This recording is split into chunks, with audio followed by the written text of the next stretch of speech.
Okay, hi everyone. So firstly, আজি আমি কি কৰিম? আজি আমি বেসিক্যালি যোনকেইটা টপিক পঢ়িছো, মই তহঁতক দুটা topic পঢ়াইছো।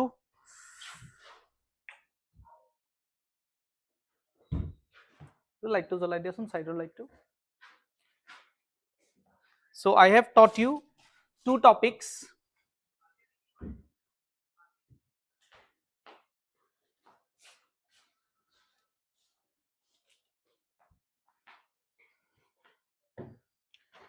Okay, so I have taught you basically two topics. এটা হল structure of atom আৰু আনটো হল basically motion. Structure of atom পঢ়াৰ আমাৰ সময় হল, গতিকে আজি আমি ভাবিছো কি আমি structure of atom ৰ exercise খিনি ডিসকাস কৰি লম। যিখিনি আমি পঢ়িছো তাৰে আন্ডাৰষ্টেণ্ডিং কিমান সেইটো জানিবলৈ আমি কি কৰি লম, এক্সাৰসাইজ খিনি ডিসকাস কৰি লম। তো ফাৰ্স্টলি সকলোৱে মোক এইটো কৈ দে, is the board properly visible?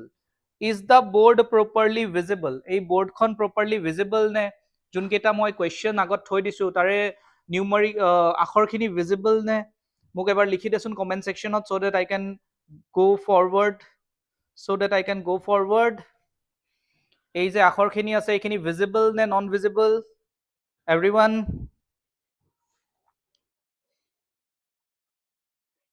Everyone visible নে non visible?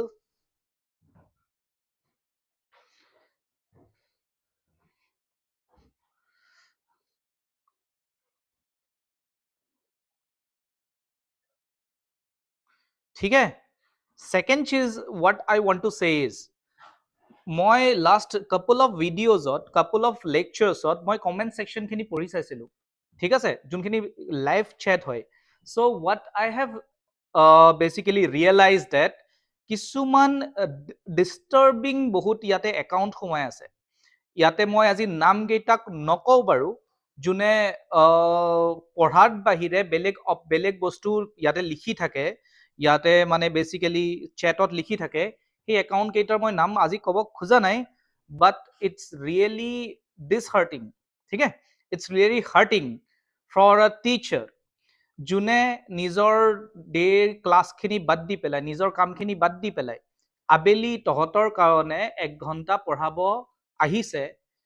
সেই টিচাৰ এজনৰ কাৰণে যদি মানে বেসিক্যালি পঢ়াৰ বাহিৰে কোনোবাই যদি ষ্টুডেণ্টে ইয়াতে ডিস্টাৰবেন্স ক্ৰিয়েট কৰি থাকে, that's a very bed thing, হয় নে নহয়? সো সেইসকল ষ্টুডেণ্টে কি কৰে, নিজেতো মানে বেসিক্যালি ডিস্ট্ৰেক্টেড হৈ আছে, আনসকল যোনখিনি পঢ়িব আহিছে এইটো লেচনত তেওঁলোককো ডিস্টাৰ্ব কৰি আছে। সো আজিৰ পৰা I would request those accounts, ঠিক আছে, to stop any other kind of messages apart from basically studiesত বাহিৰে আনৱান্টেড যিকোনো যাতে ইয়াতে চ্যাটত মেছেজ নাহে তাৰ কাৰণে মোৰ সকলোলৈ ৰিকুৱেষ্ট থাকিল, হয় নে নহয়? বিকজ এতিয়া আমি কোনে পঢ়াব আহিছো, you should understand কি তহঁতক যে এটা ক্লাছ লৈ আছে, তহঁতে ভাবিছ ন মানে কি ইজিলি কোনোবা আহি আছে পঢ়াই আছে, what's wrong in that, मतलब কি লাভ হ'ব কি নহব, তহঁতক কোনে পঢ়াই আছে তহঁতে বুজ, হয় না নহয়? যোনখিনি ক্লাছ 10ৰ বেসিক্যালি ক্লাसेस লৈ আছে, কোনে লৈ আছে? আলোক ঝা ছাৰে লৈ আছে। ক্লাছ 10ৰ ক্লাसेस লৈ আছে আলোক ঝা ছাৰ, হয় না নহয়? আলোক ঝা ছাৰৰ এক্সপিৰিয়েন্স হ'ল 16 ইয়াৰ্ছ। আলোক ঝা ছাৰৰ বিটেক আছিল NIT কেলিকটৰ বিটেক, ঠিক আছে। ৰেংক আছিল under 5,000 all India rank, JEE rank, হয় না নহয়? তহঁতে যোনটো JEE মেইনছ বুলি জানো। So this is the basically background of Alok Jha sir, 16 years JEE আৰু NEETৰ ষ্টুডেণ্টক পঢ়াই আছে, হয় না নহয়? আৰু আলোক ঝা ছাৰৰ পাৰ ক্লাছৰ যোনটো পেকেজ হয় বা যোনটো স্যালাৰি হয়, সেইটো তহঁতে হয়তো অৱগত নহয় কি কোনজন মানুহে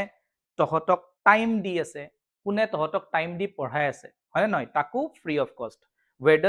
where you can ask doubt, য'ত আমি ডিসকাস কৰিম, তহঁতৰ কিবা ইস্যুজ থাকিলেও আমি সলভ কৰিম, গোটেই এক্সাৰসাইজ সলভ কৰিম, আমি ইমানখিনি এফৰ্ট দিবলৈ গৈ আছো বিকজ আমাৰ এটা মিশন আছে, এটা ভিজন আছে। নেক্সট মই তহঁতৰ ক্লাছ লৈ আছো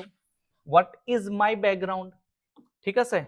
so I am basically 11 years of experience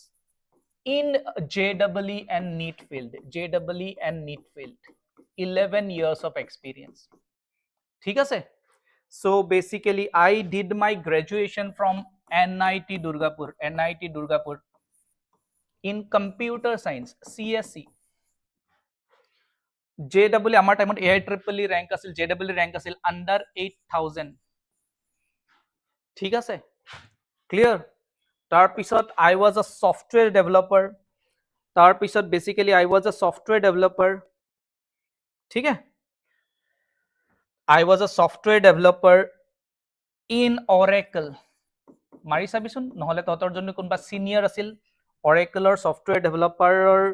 কি হয় মানে কেনেকে পাব পাৰি Oracleত বা software development job টো কেনেকুৱা হয় you just ask it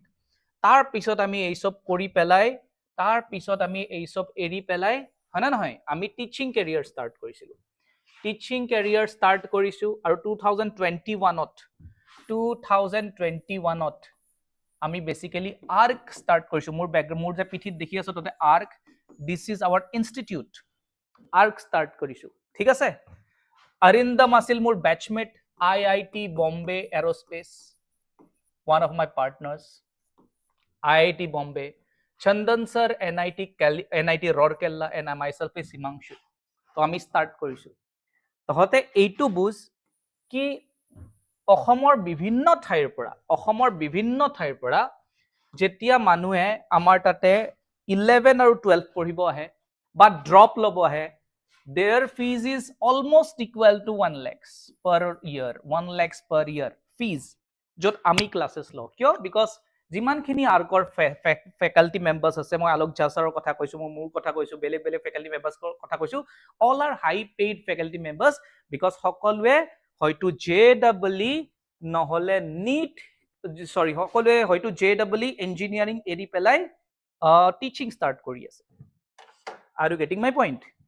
সেই কেইজন ফেকাল্টি মেম্বাৰ্সে যত তহতে হয়তো ড্ৰপ লবলৈ আহিলে বা ক্লাস 10 ৰ পিছত পঢ়িবলৈ আহিলে হয় না নহয় ইয়াতে 11 मतलब বেসিক্যালি 11 12 পঢ়িবলৈ আহিলে ইমানখিনি পেমেন্ট কৰিব লগা হল হেতেন সেই কেইজন মানুহে তহতক ইউটিউবত পঢ়াই আছে which is free of cost কিয় ৰিজন কিয় যেতিয়া মই নিজেই বাহিৰৰ পৰা অসম শিফট হৈছিলো ঠিক আছে আৰু মই নিজে পঢ়াই ভাল পাওঁ I really like teaching people ঠিক আছে তাৰ পিছত পঢ়ালো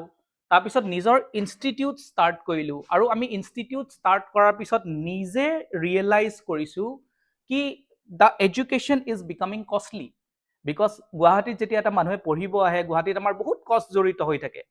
তো basically offline coaching offline studies অলপ cost effective কৰাটো very very difficult but online we can give our service and there are several projects as well যত আমি বেলেগ বেলেগ মেথডোলজি এপ্লাই কৰিছো যাতে আমি অসমত কোৱালিটি এডুকেশ্যন কম দামত দিব পাৰো আৰু তাৰে প্ৰচেষ্টাৰ ভিতৰত এইটো এটা প্ৰচেষ্টা যত আমি বাৰ্তালাপৰ জৰিয়তে গুটে অসমৰ ষ্টুডেণ্টক ৰিচ কৰিব পৰাকে আমি ক্লাস 9 আৰু ক্লাস 10 ৰ সায়েন্স খিনি হ্যান্ডেল কৰি আছো তো আমাৰ উদ্দেশ্য মই আগতে কৈছো আমাৰ উদ্দেশ্য তহতক মুখস্থ কৰাই কিবা বোৰ্ডত নম্বৰ দিয়া নহয় যিসকল ষ্টুডেণ্টে সায়েন্স পঢ়িম বুলি ভৱিষ্যতে ইচ্ছা কৰি থৈ দিছ সিহঁতৰ ৰাস্তাটো ইজি কৰিবলৈহে আমি এই পদক্ষেপটো ষ্টাৰ্ট কৰিছো আমাৰ তহতৰ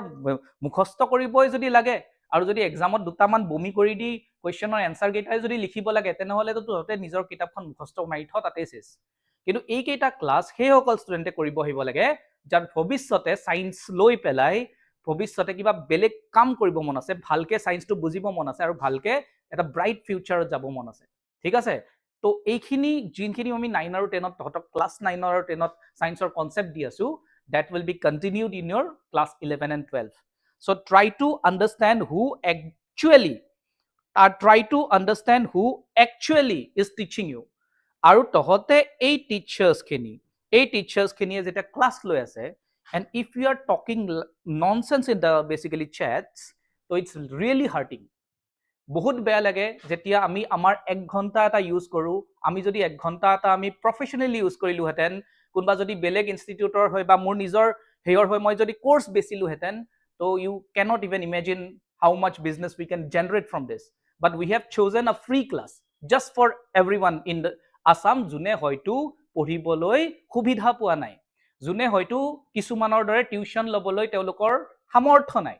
সেই সকল ষ্টুডেন্টৰ কাৰণে আমি এই ক্লাছবোৰ ষ্টাৰ্ট কৰিছো জুনে হয়তো মান্থলি পেমেন্ট দিব নোৱাৰে টিউশন টিচাৰজনক, হয়নে নহয় ভালকে পঢ়িবলৈ, তো সেই সকল ষ্টুডেন্টৰ কাৰণে আমি এই ক্লাছ ষ্টাৰ্ট কৰিছো, তাকো আমি যোনখিনি টিচাৰ্ছৰ বেকগ্ৰাউণ্ড তহঁতক অলৰেডি কৈ থল,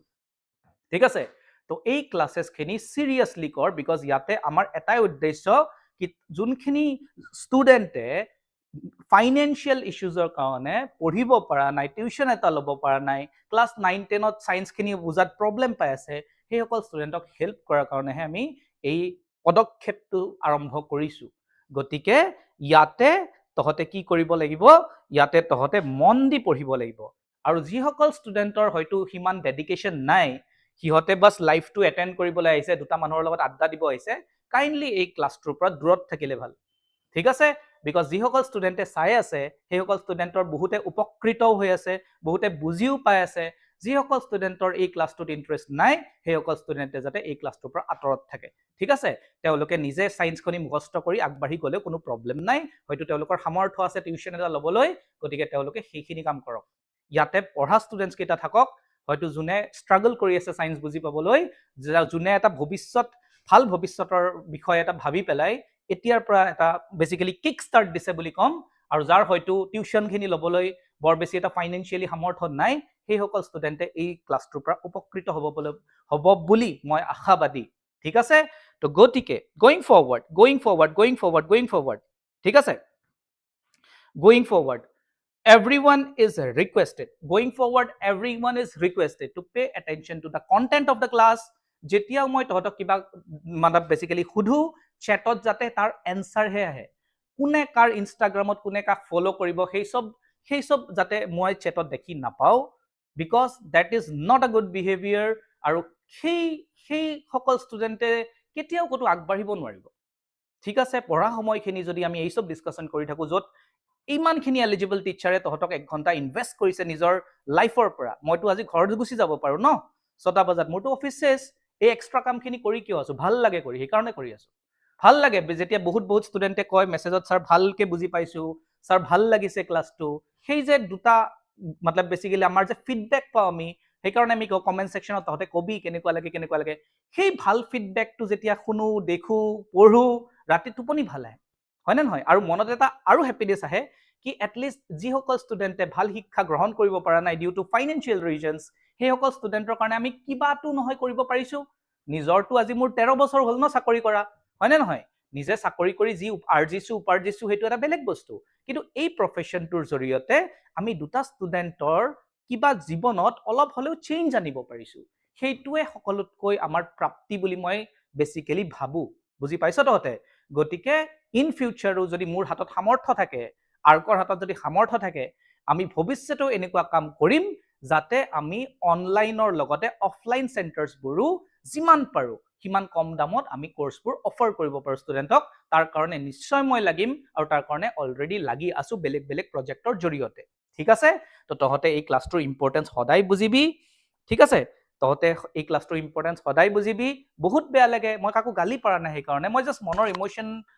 ইমোশনাল কথাখিনি কৈছো তহঁতক। বহুত বেয়া লাগে যেতিয়া ক্লাছ কৰিব আহি মানুহে বেলেগ কথা পাতি থাকে, তেতিয়া এনেকুৱা লাগে কি মই কি পঢ়াই আছো, মই কাক পঢ়াই আছো, মই কিয় পঢ়াই আছো, সেনেকুৱা কোৱেশ্চন মাইণ্ডত আহি যায়। গতিকে আজিৰ পৰা ভৱিষ্যতে সকলোৱে যাতে ভালকে পঢ়, তহঁতক যদি আৰু কিবা বেলেগকে ক্লাছ লাগে, আৰু কিবা তহঁতৰ যদি বেলেগকে ডাউটছ থাকে, মই ডাউট সেশনৰ কাৰণেও স্পেশাল ক্লাছ ল'ম, তাৰেও টেনশন নলবি কি স্যাৰ এইটো টপিক মই ভালকে বুজি পোৱা নাই, এইটো টপিক আমি আলোচনা কৰো এটা বেলেগকে ক্লাছত, no I don't have any problem, I will do that, ঠিক আছে।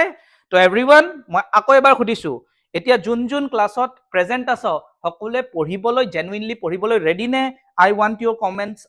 কমেন্টস, সকলোৱে জেনুইনলি পঢ়িবলৈ ৰেডি নে? আই ওয়ান্ট ইউৰ কমেন্টস।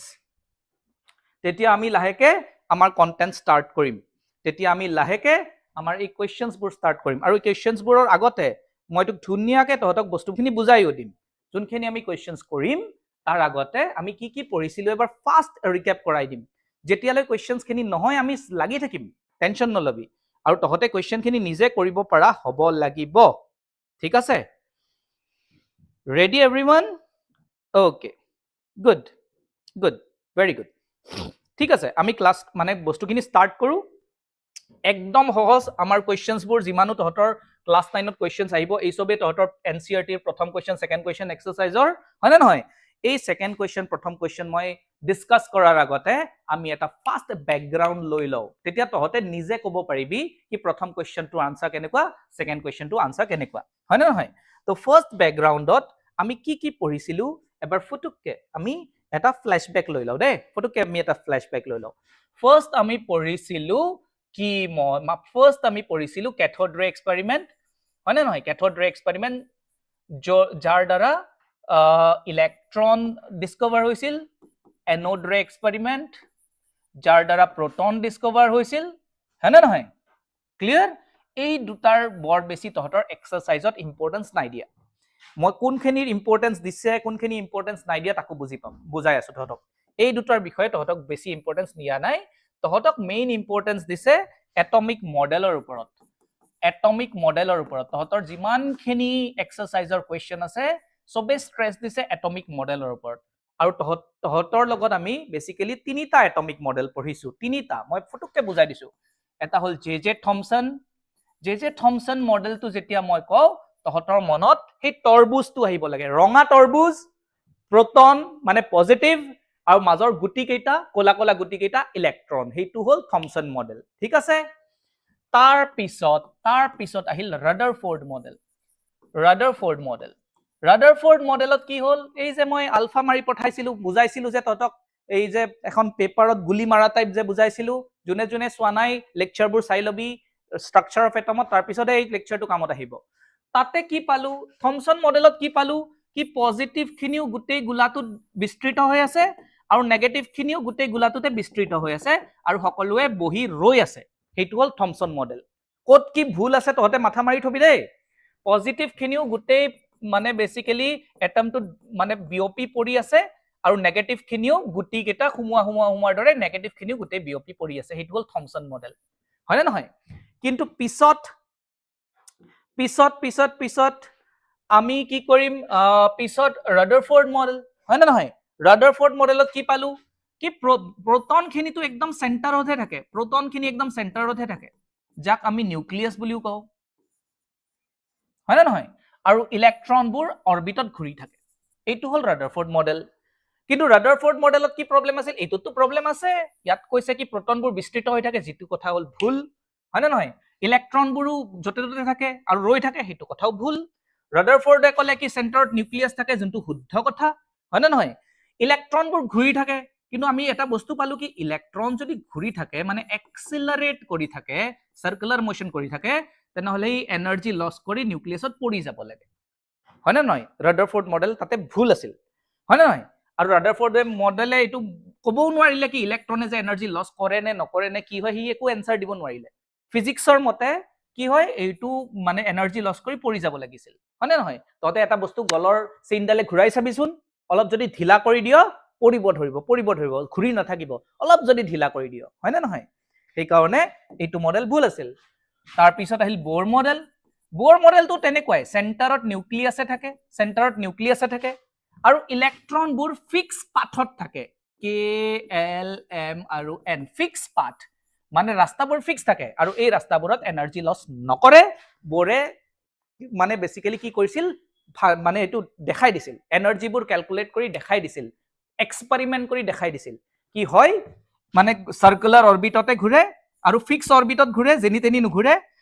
আৰু এই অৰবিটত যেতিয়া ইলেক্ট্ৰন ঘুৰে হি এনাৰ্জি লস নকৰে কিয় নকৰে কেনেকে নকৰে বোৰে অকল এক্সপেৰিমেন্ট কৰিহে দেখাইছিল কি মই পাইছো মই চেক কৰি চাইছো কি ইলেক্ট্ৰন বোৰে এনাৰ্জি লস নকৰে সেই কাৰণে মডেলটো ষ্টেবল মোস্টলি এই তিনিটা মডেল পাইছো আৰু এই তিনিটা মডেলৰে গুটেই কোৱেশ্চন খিনি তহতৰ এক্সাৰসাইজত আছে হয় না নহয় এতিয়া আমি এক্সাৰসাইজটো 1 বাই 1 ডিসকাস কৰিম আমি দুটা তিনটা বস্তু পাইছো আমি পইছো ইলেক্ট্ৰন পাইছো আমি প্ৰোটন পাইছো আমি নিউট্ৰন পাইছো নিউট্ৰনৰ ডিসকভাৰী সকলোতকৈ লাষ্টত হৈছিল জেমছ চেডউইক 1932 হয় না নহয় নিউট্ৰনছৰ ডিসকভাৰী হোৱাৰ পিছত গম পালো কি নিউক্লিয়াছত অকল প্ৰোটনো নাথাকে নিউট্ৰনো থাকে হেতু একদম পিছত গম পাইছো প্ৰথমতে মানুহৰ ফিল হৈ আছিল কি কিবা এটা থাকিব লাগিব আৰু এটা কিন্তু হেতু এক্স্যাক্টলি গম পাইছিলো 1932 হে হয় না নহয় তাৰ পিছত যে নিউক্লিয়াছত নিউট্ৰনো থাকে চাৰ্জলেছ পাৰ্টিকল এটাও থাকে ঠিক আছে হেতু পিছত গম পাইছিলো বোৰ মডেল ওলোৱাৰ পিছতহে গম পাইছিল ঠিক আছে তো বোৰ মডেললৈ সেন্টাৰত অকল প্ৰোটন থাকা বুলি মানুহে ভাবি আছিল নিউট্ৰন বুলি বস্তু যে আছিল গম পোৱা নাছিল ঠিক আছে ওকে এতিয়া আমি ডিসকাশনলৈ আহো আমাৰ প্ৰথম প্ৰশ্নটো লৈ আহো প্ৰথম প্ৰশ্নত চা মই প্ৰথম প্ৰশ্ন দ্বিতীয় প্ৰশ্ন ধুনিয়াকে নোটস লিখি নিদিও তহঁতক হয় না নহয় নোটসটো তহঁতে নিজেই বনাব পাৰিবি তহঁতে যদি বুজি পাও লিখানো কি প্ৰবলেম আছে লিখিবলৈতো একো সমস্যা নাই প্ৰথম question compare the properties of electron proton and neutron electron proton আৰু নিউট্ৰনৰ কি ধৰ্ম আছে কেনেকুৱা বিহেভ কৰে হেতু তহঁতক এক্সপ্লেইন কৰিব দিছে এতিয়া তহঁতে যদি চা হয় না নহয় তহঁতে যদি বুজিছা কি হ'ব ইলেক্ট্ৰন প্ৰোটন আৰু নিউট্ৰন ইলেক্ট্ৰন প্ৰোটন আৰু নিউট্ৰন ইলেক্ট্ৰন প্ৰোটন আৰু নিউট্ৰনৰ ধৰ্ম সুধিছে প্ৰপাৰ্টিজ সুধিছে তো সকলোতকৈ প্ৰথমতে তহঁতে ইহঁতৰ চাৰ্জবোৰ কৈ দে চাৰ্জবোৰ ইলেক্ট্ৰন কি হয় নেগেটিভ প্ৰোটন কি হয় পজিটিভ নিউট্ৰন কি হয় নো চাৰ্জ ডিসকাস দা প্ৰপাৰ্টি মানে কি কোনটোৰ কি প্ৰপাৰ্টি আছে কোনটোৰ কি ধৰ্ম আছে কিয় কোনটো সিমিলাৰ কোনটো বেলেগ সেইখিনি বস্তু তহঁতক বেসিক্যালি মই কৈ আছো তো ইলেক্ট্ৰন নেগেটিভ প্ৰোটন পজিটিভ আৰু নিউট্ৰনৰ কোনো চাৰ্জ নাই ঠিক আছে ওকে এতিয়া চা ইলেক্ট্ৰনৰ যদি ইলেক্ট্ৰনৰ কি আছে ইয়াৰ ইলেক্ট্ৰনৰ প্ৰোটনৰ মাসও আছে নিউট্ৰনৰো মাস আছে আৰু দুইটাৰ মাস অলমোস্ট সমান ঠিক আছে কিন্তু ইলেক্ট্ৰনৰ মাস ওজন বহুত কম কিমান গুণ কম 1 মানে কিমান গুণ কম 2000 গুণ কম অলমোস্ট 2000 গুণ কম মানে ইয়াৰ মাসটো ডিভাইডেড বাই 2000 मतलब 1/2000 times 1/2000 times the mass of this है ना तो mass of proton जिमान ताक যদি তই 2000 এৰে ডিভাইড কৰি দিও ভাগ কৰি দিও ডিভাইড কৰি দিও তেতিয়াহে ইলেক্ট্ৰনৰ মাস ওলাব মানে ইলেক্ট্ৰনৰ ওজন বহুত কম আৰু তহঁতক যদি ভ্যালুবোৰ কও ইয়াৰ হল 1.67 into 10 to the power minus 27 kg ইয়াৰো almost same year hall 9.1 into 10 to the power minus 31 kg বহুত সৰু এই যদি তহঁতে এইবোৰ ভালকে শিকিছ ম্যাথছবোৰ শিকিছ তহঁতে নিজে কৰি চাব পাৰিবি প্ৰোটনৰ মাসক ইলেক্ট্ৰনৰ মাসেৰে ডিভাইড কৰি দিবি आंसर 2000 মান আহিব মানে 2000 গুণ এক্স্যাক্টলি 2000 নাহে 1860 মান আহিব 1860 के करीब है ना नहीं तो इहत दुटार मास समान यार मास बहुत कम 1/20 times of mass of basically proton बा निउट्रन एटु कथा बुझी पाली ठीक আছে ओके तो निउट्रन और प्रोटनर জাগা কত নিউক্লিয়াসত থাকে ইহত নিউক্লিয়াসত থাকে ই নিউক্লিয়াসত নাথাকি ই অরবিটত থাকে কক্ষপথত থাকে অরবিটত থাকে ইস নিউক্লিয়াস কত আছে সেন্টারত থাকে আর এই কক্ষপথত থাকে হয় না নহয় এইটোৱে হল তোৰ বেসিক্যালি ইলেক্ট্ৰন প্ৰোটন আৰু নিউট্ৰনৰ প্ৰপাৰ্টিজ ধৰ্ম হয় না নহয় চাৰ্জ কলো তাৰপিছত ওজন কলো তাৰপিছত ইহতৰ লোকেশন কলো কত থাকে ইহতে ঠিক আছে হয় না নহয় ক্লিয়াৰ ওকে তো প্ৰথম প্ৰশ্নটোৰ উত্তৰ এইখিনি তহতে লিখিলেই হৈ যাব প্ৰথম প্ৰশ্নটোৰ উত্তৰ এইখিনি লিখিলেই তহতে হৈ যাব এই কোৱেশ্চনটো আমাৰ হৈ গল ঠিক আছে এতিয়া মই যেতিয়া কোৱেশ্চনবোৰ ডিসকাস কৰিম তাৰ পিছত তহতে আজি নিজে এই বস্তুবোৰ লিখিব ট্ৰাই কৰিবি এই কোৱেশ্চন এনসিআৰটি কে আগত ৰাখিবি কি সাৰে কি কৈছিল মোৰ কিমান মনত আছে মই এবাৰ লিখি চাও তেতিয়াহে তহতৰ কামত আহিব তো প্ৰথম প্ৰশ্নটোৰ উত্তৰ আমাৰ হৈ গল সেকেন্ড প্ৰশ্নটো কি কৈছে what are the limitations of J.J. Thomson's model of atom J.J. Thomsonৰ যোনটো এটমিক মডেল দিছিল এই যে তৰবুজৰ দৰে মডেলটো দিছিল সেই তৰবুজৰ দৰে মডেলটোৰ বেসিক্যালি লিমিটেশনস মানে ড্ৰবেক মানে কি ভুল আছিল সেই মডেলটো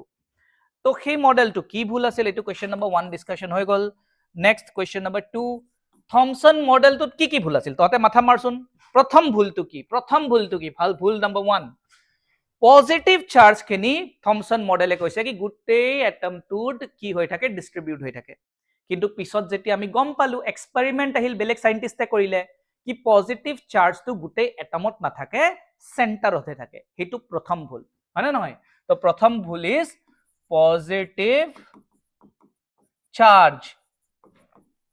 মানে protons is present at the center মানে নিউক্লিয়াসত থাকে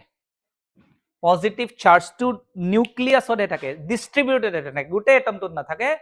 সেইটো হল বেসিক্যালি জে থমসন মডেলৰ প্ৰথম ভুল দ্বিতীয় ভুল ইলেক্ট্ৰনছ খিনিও ডিস্ট্ৰিবিউট হৈ নাথাকে ইলেক্ট্ৰনছ খিনি অৰবিটত থাকে অৰবিটত কোন থাকে ইলেক্ট্ৰন দ্বিতীয় ভুল তেও কৈছিল কি ইলেক্ট্ৰনবোৰ যতে ততে হিচৰিত হৈ থাকে হয় না নহয় কিন্তু নহয় ইলেক্ট্ৰনবোৰ কক্ষপথতে থাকে তৃতীয় ভুল কি তেওঁৰ মতে ইলেক্ট্ৰন খিনি তৰবুজৰ গুটিৰ দৰে ঘুমাই থাকে গুটি কেইটাটো মুভ কৰি নাথাকে কিন্তু ইলেক্ট্ৰন কি হৈ থাকে মুভ ইলেক্ট্ৰন মুভস হয় না নহয় তো এইটো তৃতীয় ভুল এই কেইটা মই শুদ্ধ বস্তু কেইটাহে লিখিছো এই কেইটা বস্তু থমসনৰ মতে থমসনৰ মডেলটোৱে এই কেইটা বস্তু এক্সপ্লেইন কৰিব নোৱাৰে তেও কৈছিল পজিটিভ চাৰ্জবোৰ ডিস্ট্ৰিবিউটেড হৈ থাকে কিন্তু নহয় শুদ্ধটো হল পজিটিভ চাৰ্জটো নিউক্লিয়াছত সেন্টাৰত থাকে তেও কৈছিল ইলেক্ট্ৰনবোৰ গুটিৰ দৰে ঘুমাই থাকে ভিতৰত কিন্তু নহয় ইলেক্ট্ৰনবোৰ ফিক্স ৰাস্তাতহে থাকে তেও কৈছিল ইলেক্ট্ৰনবোৰ গুটিৰ দৰে ঘুমাই বহি থাকে তৰবুজটোত কিন্তু নহয় ইলেক্ট্ৰনবোৰ ঘূৰি থাকে মুভ কৰি থাকে তো এই তিনটা বেসিক্যালি কি হয় জে থমসনৰ ড্ৰবেক হয় এতিয়া জে থমসনে কি এনেকুৱা আমাক ইনফৰমেশন নো দিছিল যোনটো শুদ্ধ আছিল জে থমসনে কৈছিল কি এটম নিউট্ৰেল হয় এইটো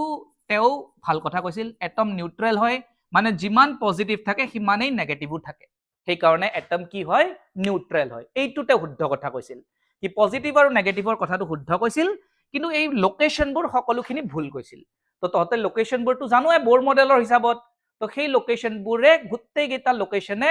জে থমসনত ভুল কোৱা হৈছিল ঠিক আছে তো এই বস্তুটো তহতে ক্লাসটো শেষ হোৱাৰ পিছত নিজে লিখিব পাৰিব লাগিব ঠিক তো আমাৰ প্ৰথম বেসিক্যালি প্ৰথম কোৱেশ্চনটো হৈ গল ঠিক আছে প্ৰথম কোৱেশ্চনটো হৈ গল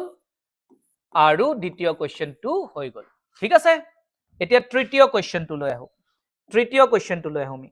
থাৰ্ড কোৱেশ্চনটোত কি কৈছে what are the limitations of Rutherford model Rutherfordৰ মডেলত কি ভুল বস্তু কোৱা হৈছিল Rutherfordৰ মডেলটোত প্ৰবলেম কি আছিল হেতু সুধিছে আকৌ আমি বোৰ্ডলৈ যাও এটো 2 নম্বৰ কোৱেশ্চন হৈ গল 3 নম্বৰ কোৱেশ্চন Rutherfordৰ মডেলত কৈছিল কি নিউক্লিয়াছত পজিটিভ চাৰ্জবোৰ ঘুমাই থাকে একদম কাৰেক্ট হয় এটো প্ৰবলেম একো নাই Rutherfordে নেক্সট কৈছিল কি ইলেক্ট্ৰন ঘূৰি থাকা মানে সাৰ্কুলাৰ মোশন ততক মই মোশন চেপ্টাৰটো পঢ়াইছো সাৰ্কুলাৰ মোশন মানে ডাইৰেকশন চেঞ্জ হৈ থাকিব ডাইৰেকশন চেঞ্জ হোৱা মানে হল ভেলোসিটি ভেৰি কৰে ভেলোসিটি ইউনিফৰ্ম নহয় বিকজ ভেলোসিটি ডাইৰেকশন আৰু ভ্যালু দুইটাতে ডিপেন্ড কৰে তো ভেলোসিটি যদি চেঞ্জ হৈ থাকে velocity change হোৱা মানে acceleration আছে velocity change হোৱা মানে আৰু ইলেক্ট্ৰনটো নেগেটিভ যি কোনো চাৰ্জ থকা বস্তু যদি acceleration কৰে তাৰ এনাৰ্জি কমি যায় মানে হি আগতে যিমান স্পিডত ঘূৰিব হি পিছলৈ লুজ হৈ যাব পিছলৈ স্পিড কমি যাব তই এটা যি কোনো বস্তু হাতেৰে মাদুলি এটা বা ৰছীডাল আগত হিল এটা বান্ধি ঘূৰাই চাবিচোন আৰু স্পিডটো অলপ কমাই দিবি স্পিড যেতিয়া কমাই দিবি হি ধুনিয়াকৈ ঘূৰি থাকিব নোৱাৰা হ'ব হি পৰি যাব সেই প্ৰবলেমটো Rutherford মডেলতো থাকে ই যেতিয়া এনাৰ্জি লস কৰিব কাইনেটিক এনাৰ্জি লস কৰিব মানে হি কি হ'ব লাহে লাহে পৰিব ধৰিব ঘূৰিব নোৱাৰিব সি নিউক্লিয়াছে এট্ৰেক্ট কৰি তাক নিজৰ তাতে টানি লৈ আনিব সেইটোৱে ৰাদাৰফৰ্ডৰ মডেলৰ মেইন প্ৰব্লেম আছিল ষ্টেবিলিটিৰ প্ৰব্লেম আছিল তহতে এইখিনি অসমীয়া বা ইংলিছত লিখিব জানিব লাগিব মই কি কৈছো তহঁতক মই তহঁতৰ সায়েন্সৰ ডেফিনিশ্যন লিখাব অহা নাই মই তহঁতৰ মাথাত সোমাই দিব আহিছো বস্তুখিনি লিখা কাম তহঁতৰ লিখা হল লিটাৰেচাৰ সেইখিনি তহঁতে এক্সপ্লেইন কৰা কাম তহঁতে বুজি ল হয়নে নহয় বুজি যদি লিখাত যদি অলপমান বেয়াও হয় তেনেহলে ভৱিষ্যতে কিন্তু তহঁতৰ মানে উজ্জ্বল ভৱিষ্যত আছে যদি বুজি পাও এনে মুখস্থ মাৰি পুৰা পাৰফেক্টলি লিখিলে কোনো লাভ নাই গতিকে তহঁতৰ অসমীয়া লিখোতে বা ইংলিছ লিখোতে অলপ ভাঙা ভাঙি হ'ব পাৰে এইখিনি বস্তু এক্সপ্লেইন কৰোতে কিন্তু মনৰ পৰা বস্তুটো যদি বুজি পাইছ তেনেহলে প্ৰব্লেম নহব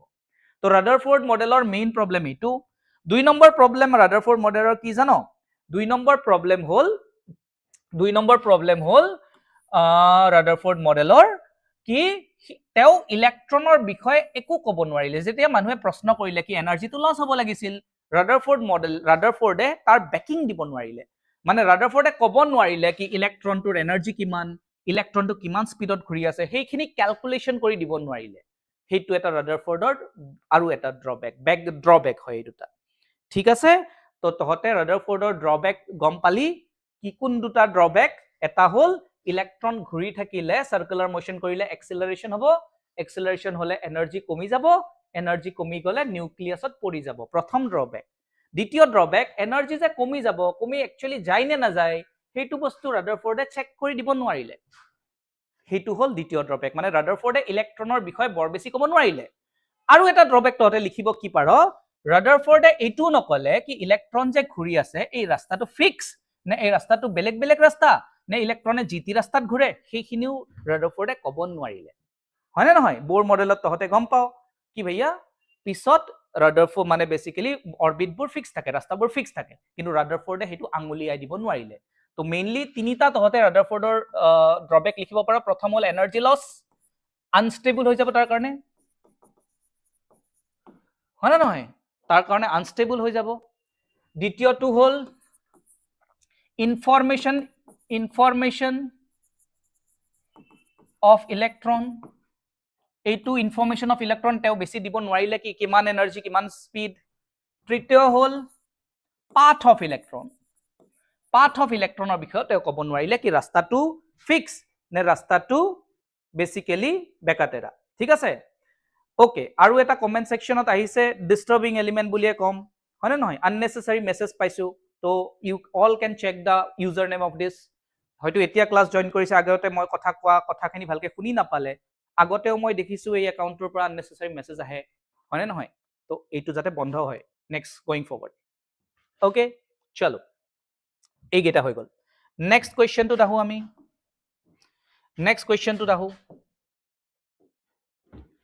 ফার্স্ট হৈ গল সেকেন্ড হৈ গল থার্ড হৈ গল ডেসক্রাইব বোরস মডেল অফ এটম একো টেনশন নাই বোর মডেল কি হয় আমি তো অলরেডি বুঝিছো ডেসক্রাইব বোর মডেল মই এটা ইংলিশ খিনি লিখি দি একো লাভ নাই তহতে ডাইরেক্ট বুঝ বোর মডেল কি হয় বোর মডেল হয় যদি আমি বুঝিব চেষ্টা কৰো আমাৰ 4 নম্বৰ কোৱেশ্চনটোৰ কাৰণে বোৰ মডেলত কি কৈছে কি নিউক্লিয়াস আছে মানে প্ৰোটনবোৰ এতিয়াও সেন্টাৰতে প্ৰেজেন্ট আছে প্ৰথম পয়েন্ট ফাৰ্স্ট পয়েন্ট দ্বিতীয় পয়েন্ট বোৰ মডেলত কৈছে কি ইলেক্ট্ৰনবোৰ নিৰ্দিষ্ট কক্ষপথত ঘূৰি থাকে নিৰ্দিষ্ট অৰবিটত ঘূৰি থাকে আৰু সেই প্ৰথমটো অৰবিটৰ নাম কে দ্বিতীয়টো অৰবিটৰ নাম এল তৃতীয়টো অৰবিটৰ নাম এম আৰু চতুৰ্থটো অৰবিটৰ নাম এন এই কেইটা ফিক্সড ৰাস্তাত ঘূৰি থাকে সেকেন্ড পয়েন্ট এইটো বোৰ মডেলৰ ডেসক্রিপশন হয় না নহয় বোর মডেলে আকৌ কৈছে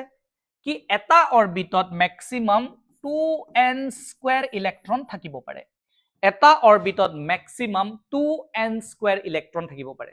মানে যাক আমি কে বুলি কৈছো হেতু হল অরবিট নাম্বার 1 যাক আমি কে বুলি কৈছো হেতু হল অরবিট নাম্বার 1 এটো অরবিট নাম্বার 2 এটো অরবিট নাম্বার 3 এটো অরবিট নাম্বার 4 তো প্রথম অরবিটটোত কে টুত কিমান থাকিব 2 into 1 square that is 2 maximum electron L টুত 2 into 2 square that is basically 8 maximum electron M টুত 2 into 3 square that is 18 maximum electron আৰু এনেকে আগবাঢ়িব তো এই পইণ্টটো বোৰ মডেল ডেসক্ৰাইব কৰিব দিলে এই পইণ্টটো আমি লিখিব পাৰো তো বোৰ মডেলত কি কবি প্ৰটনবোৰ চেণ্টাৰত থাকে যাক আমি নিউক্লিয়াছ বুলি কওঁ এইটো বোৰ মডেলেও কৈছিল দ্বিতীয় কথা ইলেক্ট্ৰনবোৰ ফিক্স কক্ষপথত ঘূৰি ফুৰে যাক আমি অৰবিট বুলি কওঁ বা অসমীয়াত কক্ষপথ বুলি কওঁ হয় না নহয় তৃতীয় কথা এটা অৰবিটত ম্যাক্সিমাম কিমান ইলেক্ট্ৰন থাকিব পাৰে টুৱাইজ এন স্কয়াৰ যাৰ কাৰণে আমি কে এল এম এন এই অৰবিট কেটাৰ ম্যাক্সিমাম ইলেক্ট্ৰনৰ ক্যাপাসিটি কিমান হেইটো আমি লিখি দিব পাৰো ধুনিয়াকে হয় না নহয় ক্লিয়াৰ এই তিনিটা মেইন পইণ্ট আৰু এটা মেইন পইণ্ট কি যেটো প্ৰবলেম ৰাদাৰফোৰ্ডত আহিছিল কি ঘূৰি থাকিলে এনাৰ্জি লস হ'ব বুলি কৈছিল মানুহে বোৰে এনাৰ্জি উলিয়াই দেখাই দিলে এক্সপেৰিমেন্ট কৰিলে কেনেকে এক্সপেৰিমেন্ট কৰিলে আমাৰ হেতু এতিয়া ক্লাস 9 ৰ বিষয় নহয় কিন্তু এক্সপেৰিমেন্ট কৰি কলে কি এনাৰ্জি লস নহয় এনাৰ্জি ফিক্স থাকে সেই কাৰণেহে ইলেক্ট্ৰনবোৰ নিউক্লিয়াছত পৰি না যায় নিজৰে কক্ষপথত ধুনিয়াকে ঘূৰি থাকে ঠিক আছে তো এই কেইটা পইণ্ট বোৰ মডেলত লিখিলেই এই কেইটা পইণ্ট বোৰ মডেলত লিখিলেই হৈ যাব সকলোৱে বুজি পালি ঠিক আছে ওকে নেক্সট পইণ্ট আগত আৰু ধুনিয়া ধুনিয়া কনসেপচুৱেল কোৱেশ্চন আছে দে এইকেইটাটো অলপ ডেসক্ৰিপচন কোৱেশ্চন হয় এইকেইটা ডেসক্ৰিপচন কোৱেশ্চন হয় আমি প্ৰথমটো কইলো সেকেন্ড কইলো থাৰ্ড কইলো ফোৰ্থ কইলো হয় না নহয় compare all the proposed models of an atom in this chapter মই গোটেই কেইটা মডেল এই ডিসকাশনটোৰ আগতে বুজাই দিছো প্ৰথম হল জে জে থমসন মডেলত কি হয় গোটেইখিনি বুজাই দিছো তাৰপিছত ৰাদাৰফোৰ্ড মডেলৰ কি কলে সেইখিনিও কৈছো আৰু তাৰপিছত বোৰ মডেল সেইখিনিও গোটেইখিনি এক্সপ্লেইন কৰি দিছো তো এই কোৱেশ্চনটো আমি অলৰেডি বেসিক্যালি কৰিছো summarize the rules for writing distribution of electrons in various shells for the first 18 elements প্ৰথম 18টা এলিমেন্টৰ ইলেক্ট্ৰনটো কেনেকৈ ডিস্ট্ৰিবিউট হয় তাৰে summarize the rules তাৰে নিয়মখিনি ক'ব দিছে নিয়ম rules খিনি ক'ব দিছে নিয়মখিনি ক'ব দিছে কি ইলেক্ট্ৰন কেনেকৈ ডিস্ট্ৰিবিউট হৈ থাকে হয় না নহয় তো আমি এইটো খুব ধুনিয়াকৈ পঢ়িছিলো ততৰ যদি মনত আছে কি কে শেল মানি ললো আমি প্ৰথম হাইড্ৰোজেনৰ পৰা স্টাৰ্ট কৰিম তাৰপিছত হিলিয়াম কৰিম তাৰপিছত লিথিয়াম কৰিম তাৰপিছত বেৰিলিয়াম কৰিম তাৰপিছত বোৰন কৰিম হয় না নহয় তাৰপিছত কাৰ্বন কৰিম কে শেল হয় না কে শেল কে ম্যাক্সিমাম দুটা কে এল ম্যাক্সিমাম 8টা এম ম্যাক্সিমাম 18টা আৰু এনেকে আগবাঢ়ি যাব ঠিক আছে 18 নম্বৰলৈ দিছে আমাক 18 নম্বৰলৈ তিনিটা অৰবিটতে আমাৰ কাম চলি যাব 18 নম্বৰলৈ তিনিটা অৰবিটতে আমাৰ কাম চলি যাব ঠিক আছে এতিয়া কি চা হাইড্ৰোজেনৰ তাতে এটা ইলেক্ট্ৰন থাকে হিলিয়ামৰ তাতে দুটা থাকে লিথিয়ামৰ তাতে তিনিটা থাকে বেৰিলিয়ামৰ তাতে চাৰিটা থাকে বোৰনৰ তাতে পাঁচটা থাকে কাৰ্বনৰ তাতে ছটা থাকে কি নিয়ম ফলো কৰিব লাগে প্ৰথম নিয়ম প্ৰথমতে তলৰ অৰবিটবোৰ ভৰি ল'ব লাগে তাৰ পিছতহে ওপৰৰ অৰবিটটো যাব পাৰি হাইড্ৰোজেনত এটা ইলেক্ট্ৰন আছে সেই কাৰণে কে একদম তলৰ সবতছে তলৰ বেসিক্যালি অৰবিটটোত এটা থাকিব হিলিয়ামৰ দুটা ইলেক্ট্ৰন আছে প্ৰথম অৰবিটটোৰ ম্যাক্সিমাম ক্যাপাসিটি দুটা তো হিলিয়ামৰ দুইটা ইলেক্ট্ৰন প্ৰথম অৰবিটত থাকিব পাৰিব লিথিয়ামৰ তিনিটা ইলেক্ট্ৰন আছে তো প্ৰথমটোৰ ক্যাপাসিটি দুটা তো দুই নম্বৰটোত এটা যাব পাৰে ঠিক আছে তো বেৰিলিয়ামৰ চাৰিটা আছে প্ৰথমটোত দুটা দ্বিতীয়টোত দুটা বোৰনৰ পাঁচটা আছে প্ৰথমটোত দুটা দ্বিতীয়টোত তিনিটা কাৰ্বনৰ ছটা আছে প্ৰথমটোত দুটা তাৰপিছত চাৰিটা তেনেকে আগবাঢ়িব লাগে যেতিয়াই এলৰ 8টা ফিল হৈ যাব তাৰ পিছত এম আৰম্ভ কৰি দিবি হয় না নহয় আৰু এমটো যাই থাকিব পাৰিব গৈ থাকিব পাৰিব এমও ম্যাক্সিমাম 8 লৈ গুচি গল 18 যেতিয়া 18 নম্বৰলৈ ভৰিবি এমটো ম্যাক্সিমাম 8 আহিব 8ৰ ওপৰত নাহে গতিকে 18 নম্বৰ এলিমেন্টলৈ ইলেক্ট্ৰন ভৰুৱাৰ নিয়ম হল প্ৰথমটোত ম্যাক্সিমাম দুটা দিবি যাৰ প্ৰথমটো দুটা ফিল হৈ গল তাৰপিছত সেকেন্ডটো ভৰা স্টাৰ্ট কৰিলে হল সেকেন্ডটো ম্যাক্সিমাম 8টা দিব পাৰি যাৰ 8টা শেষ হ'ব 3 নম্বৰটো ভৰা স্টাৰ্ট কৰিলে হল আৰু 3 নম্বৰটো ম্যাক্সিমাম 8 লৈ যাব আৰু 3 নম্বৰটো 8 লৈ যাওতে তহঁতৰ 18টা এলিমেন্টৰ কাম হৈ যাব ঠিক আছে তো এই কোৱেশ্চনটো তহঁতৰ কাৰণে ইজি ঠিক ওকে ক্লিয়াৰ তো basically summarize the rules for writing এইটো আমাৰ question clear হৈ গল define valency by taking examples of silicon and oxygen এই questionটো বহুত বেছি important valency বহুত দৰকাৰী তো valency কেনেকৈ ওলাব মই silicon আৰু oxygenৰ example লৈ valency ওলাব দিছে সিলিকনৰ তাতে 14টা ইলেক্ট্ৰন থাকে অক্সিজেনৰ তাতে 8টা ইলেক্ট্ৰন থাকে তো তহতে ইমান প্ৰেক্টিস কৰিছয় অক্সিজেনৰ কি হ'ব কে শেলত দুটা থাকিব আৰু এল শেলত 6টা থাকিব এইটো হল অক্সিজেন সিলিকনৰ কি হ'ব সিলিকন কে শেলত দুটা এল শেলত 8টা 10টা হৈ গল এম শেলত বেসিক্যালি 4টা থাকে বুজি পালি তো ভ্যালেন্সি কি হয় আউটারমোস্ট ইলেক্ট্রন আউটারমোস্ট সেল যেটো লাস্ট সেল হেইটো যেটা ইলেক্ট্রন থাকে হেইটোৱে ভ্যালেন্সি যদিহে 4 বা 4তকে কম থাকে 4 বা 4তকে যদি বেছি থাকে লাস্ট সেলটোত তেনেহলে 8 minus that number of electron is valency মই বুজাইছো দে মোৰ লেকচাৰ চাব লাগিব যোনে এইটো বস্তু বুজি পোৱা নাই মই যি কলো ভ্যালেন্সি কি হয় লাস্ট সেলৰ ইলেক্ট্ৰন যদিহে লাস্ট সেলত 4টা বা 4টাতকে কম ইলেক্ট্ৰন থাকে এইটোত লাস্ট সেলত 4টা ইলেক্ট্ৰন আছে গতিকে ভ্যালেন্সি কিমান হৈ যাব 4 সিম্পল এইটো ক্ষেত্ৰত ভ্যালেন্সি লাস্ট অৰবিটৰ ইলেক্ট্ৰন হয় যদিহে 4টা বা 4টাতকে কম থাকে কিন্তু ইয়াতেতো লাস্ট অৰবিটটোত 6টা ইলেক্ট্ৰন আছে যদিহে 4টাতকে বেছি থাকে তেনেহলে ভ্যালেন্সি ওলাবলৈ 8 মাইনাস কৰি দিব লাগে 8 মাইনাস লাস্ট সেলত যিমানটা ইলেক্ট্ৰন আছে 6 মানে 2 কনসেপ্টটো কি আছিল ভ্যালেন্সি কি হয় ভ্যালেন্সি কি বস্তু হয় যেতিয়া এটা এলিমেন্টে ইলেক্ট্ৰন লয় বা গিভ আপ কৰে ষ্টেবল হবলৈ হেতুকে ভ্যালেন্সি বুলি কোৱা হয় ষ্টেবল হবলগিয়া হলে লাস্ট অৰবিটটোত 8টা ইলেক্ট্ৰন থাকিব লাগে গতিকে সিলিকনে যদি এই 4টা উলাই দি দিয়ে তাৰ এইটোৱে লাস্ট অৰবিট হৈ যাব 8টা ইলেক্ট্ৰন হৈ যাব ষ্টেবল হৈ যাব সেই কাৰণে তাৰ ভ্যালেন্সি 4 বিকজ 4টা ইলেক্ট্ৰন হি আৰামছে দলি মাৰি দিব কিন্তু এইটোৰ ক্ষেত্ৰত চা ইয়াৰ দুটা অপচন আছে 6টা ইলেক্ট্ৰন এৰি দিলেও তাৰ আগৰ অৰবিটটো থাকিব আগৰ অৰবিটটো দুটা থাকিব দুটা মানে ফুলফিল থাকিব বেসিক্যালি ফুলফিল থাকিব লাগে 8টা জেনাৰেলি থাকে লেকিন একদম প্ৰথম সেলটো যদি থাকে দুটা হলে হ'ব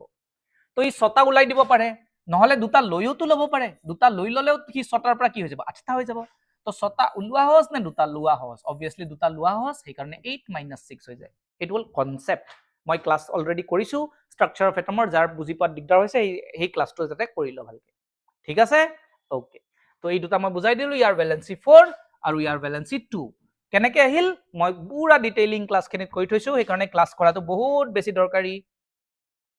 next question valency define valency হৈ গল আমাৰ নেক্সট কোৱেশ্চন লৈ আহিম এতিয়া নেক্সট কোৱেশ্চন লৈ আহিম আমাৰ question number 8 explain with examples atomic number mass number isotope isobar give any two uses of isotopes আমি কি বুজাব লাগে atomic number বুজাব লাগে mass number বুজাব লাগে আৰু isotope আৰু isobar বুজাব লাগে ওকে ফাইন তো কাক কি কোৱা হয় সা কাক কি কোৱা হয় একদম ইজি সকলোতকৈ হল ফার্স্ট হল এটমিক নাম্বার মানে কি নাম্বার অফ প্রোটনস এটা এলিমেন্টত যিমানটা প্রোটনস থাকে তাক আমি কি বুলি কও এটমিক নাম্বার এক্সাম্পল দিব দিছে নহয় এক্সাম্পলত তহতে এটমিক নাম্বার প্রোটন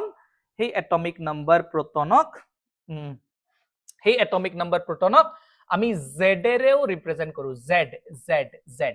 হয় না নহয় যেতিয়া আমি কাৰ্বন ধৰো কাৰ্বনৰ এটমিক নাম্বাৰ মানে নাম্বাৰ অফ প্ৰোটনস কাৰ্বনৰ নাম্বাৰ অফ প্ৰোটনস কেইটা থাকে 6টা থাকে মুখস্থ কৰিব লাগিব ইয়াৰ বেলেগ উপায় নাই কাৰ্বনত জেনাৰেলি নিউট্ৰনো 6টা থাকে হয় না নহয় আৰু ইলেক্ট্ৰনো 6টা থাকে এই যে প্ৰোটনৰ সংখ্যা 6 তাকে আমি কম z মানে কি এটমিক নাম্বাৰ ঠিক আছে তো এটমিক নাম্বাৰ সকলোৱে বুজি পালি ঠিক আছে আৰু সেই এটমিক নাম্বাৰটো এলিমেন্টৰ লেফট সাইডে তলত লিখা হয় 6 ঠিক আছে নেক্সট হল মাস নাম্বাৰ মাস নাম্বাৰ কি হয় proton plus neutron কৰি যেটো নাম্বাৰ পাও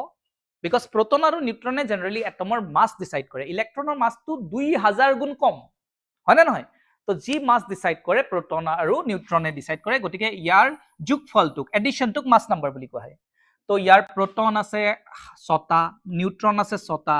তো মাস নাম্বাৰক a ৰে ৰিপ্ৰেজেন্ট কৰা হয় a সবি এটমিক নাম্বাৰক a নহয় দে মাস নাম্বাৰক হে a বুলে তহতে a দেখি এটো a বুজি নলবি তো মাস নাম্বাৰ যেটো a ৰে ৰিপ্ৰেজেন্ট কৰা হয় that is nothing but proton plus neutron proton আছে 6টা neutron আছে 6টা তো आंसर ইজ 12 আৰু সেই মাস নাম্বাৰটোক ওপৰত লিখে এনেকে হয় না নহয় তো c a সৰি এটমিক নাম্বাৰ ইজ z আৰু a এনেকে লিখে a কি হয় proton plus neutron z কি হয় proton তো एग्जांपल বুজি পালি হয় না নহয় মাস নাম্বাৰ কাক কয় এটমিক নাম্বাৰ কাক কয় উইথ एग्जांपल বুজাই দিছো কাৰ্বনটোৰ एग्जांपल লৈ তাৰ পিছত আইসোটোপ কাক কয় আইসোটোপ বুলি কাক কোৱা হয় ঠিক আছে আইসোটোপ বুলি কাক কোৱা হয় যাৰ প্ৰটনৰ সংখ্যা সেম নিউট্ৰন বেলেগ বেলেগ নিউট্ৰন ডিফাৰেন্ট তাক আইসোটোপ বুলি কোৱা হয় নিউট্ৰন ডিফাৰেন্ট হয় না নহয় কি হয় যেনেকে মই যদি এনেকে লিখো কাৰ্বন 612 আৰু যদি মই লিখো কাৰ্বন 614 ঠিক আছে এইটো কি হয় এইটো নাম্বার অফ প্রোটনস তো দুইটারে প্রোটন সেম ঠিক দুইটারে প্রোটন সেম কিন্তু তার নিউট্রন বেলেগ বেলেগ হোৱাৰ কাৰণে মাস নাম্বাৰ বেলেগ বেলেগ তো এইটুক আন এটা উপায় এনেকে কয় যাৰ এটমিক নাম্বার সেম মাস নাম্বার ডিফারেন্ট হয় না নহয় তাক কি বুলি কয় আইসোটোপ বুলি কয় মানে তই যদি ডিটেইলস বুঝো যাৰ প্ৰোটন সেম কিন্তু নিউট্ৰন বেলেগ বেলেগ তাক কি কয় আইসোটোপ বুলি কয় আৰু আজিৰ পৰা মনত ৰাখ যাৰ প্ৰোটন সেম তাৰ ইলেক্ট্ৰনো সেম বিকজ প্ৰোটন আৰু ইলেক্ট্ৰন সদায় সেম নাম্বাৰতে থাকে নিউট্ৰন হে কেতিয়াবা বেলেগ বেলেগ নাম্বাৰত যায় তো যাৰ প্ৰোটন সেম তাৰ ইলেক্ট্ৰনো সেম জি এলিমেন্টৰ ইলেক্ট্ৰন সেম থাকে সিহঁতৰ ভ্যালেন্সি বুৰো সেম থাকে ন কিমানটা ইলেক্ট্ৰন বেলেগৰ লগত ৰিয়েক্ট কৰিলে কিমানটা ইলেক্ট্ৰন লব কিমানটা ইলেক্ট্ৰন দিব সেই সবু সেম থাকে সেই কাৰণে সিহঁতৰ কেমিক্যাল ৰিয়েকশনত প্ৰপাৰ্টিবোৰ সেম থাকে সেই কাৰণে কোৱা হয় আইসোটোপৰ কেমিক্যাল প্ৰপাৰ্টি সেম থাকে ফিজিক্যাল প্ৰপাৰ্টি বেলেগ বেলেগ থাকে ফিজিক্যাল প্ৰপাৰ্টি মানে দেখাত বেলেগ হয়তো ডেন্সিটি বুৰ বেলেগ কোনবা এটা ঢিলা কোনবা এটা টান সেই সব বেলেগ থাকে কিন্তু কেমিক্যাল প্ৰপাৰ্টিবোৰ ৰিয়েকশনত হিয়তে কেনেকে বিহেভ কৰিব সেইবোৰ সেম থাকে সেইটো এতিয়া পৰা মনত ৰাখিবি তো সেইটো হল তোৰ আইসোটোপৰ কথা আইসোটোপ ঠিক আছে নেক্সট কথা হল আইসোবাৰ কি হয় যাৰ mass number same atomic number বেলেগ atomic number different example argon আৰু ক্যালসিয়াম ইয়াৰ এটমিক নাম্বাৰ 20 মাস নাম্বাৰ 40 আৰ্গনৰ এটমিক নাম্বাৰও কি হ'ব 18 কিন্তু মাস নাম্বাৰ আকৌ 40 দুইটাৰে মাস নাম্বাৰ সেম মানে প্ৰোটন আৰু নিউট্ৰনৰ এডিশন টু সেম হয় না নহয় কিন্তু প্ৰোটন বেলেগ বেলেগ হলে নিউট্ৰনো বেলেগ বেলেগ হ'ব সেই কাৰণে দুইটাৰ যোগফলটো সেম হয় তো মনত ৰাখিবি আইসোবাৰত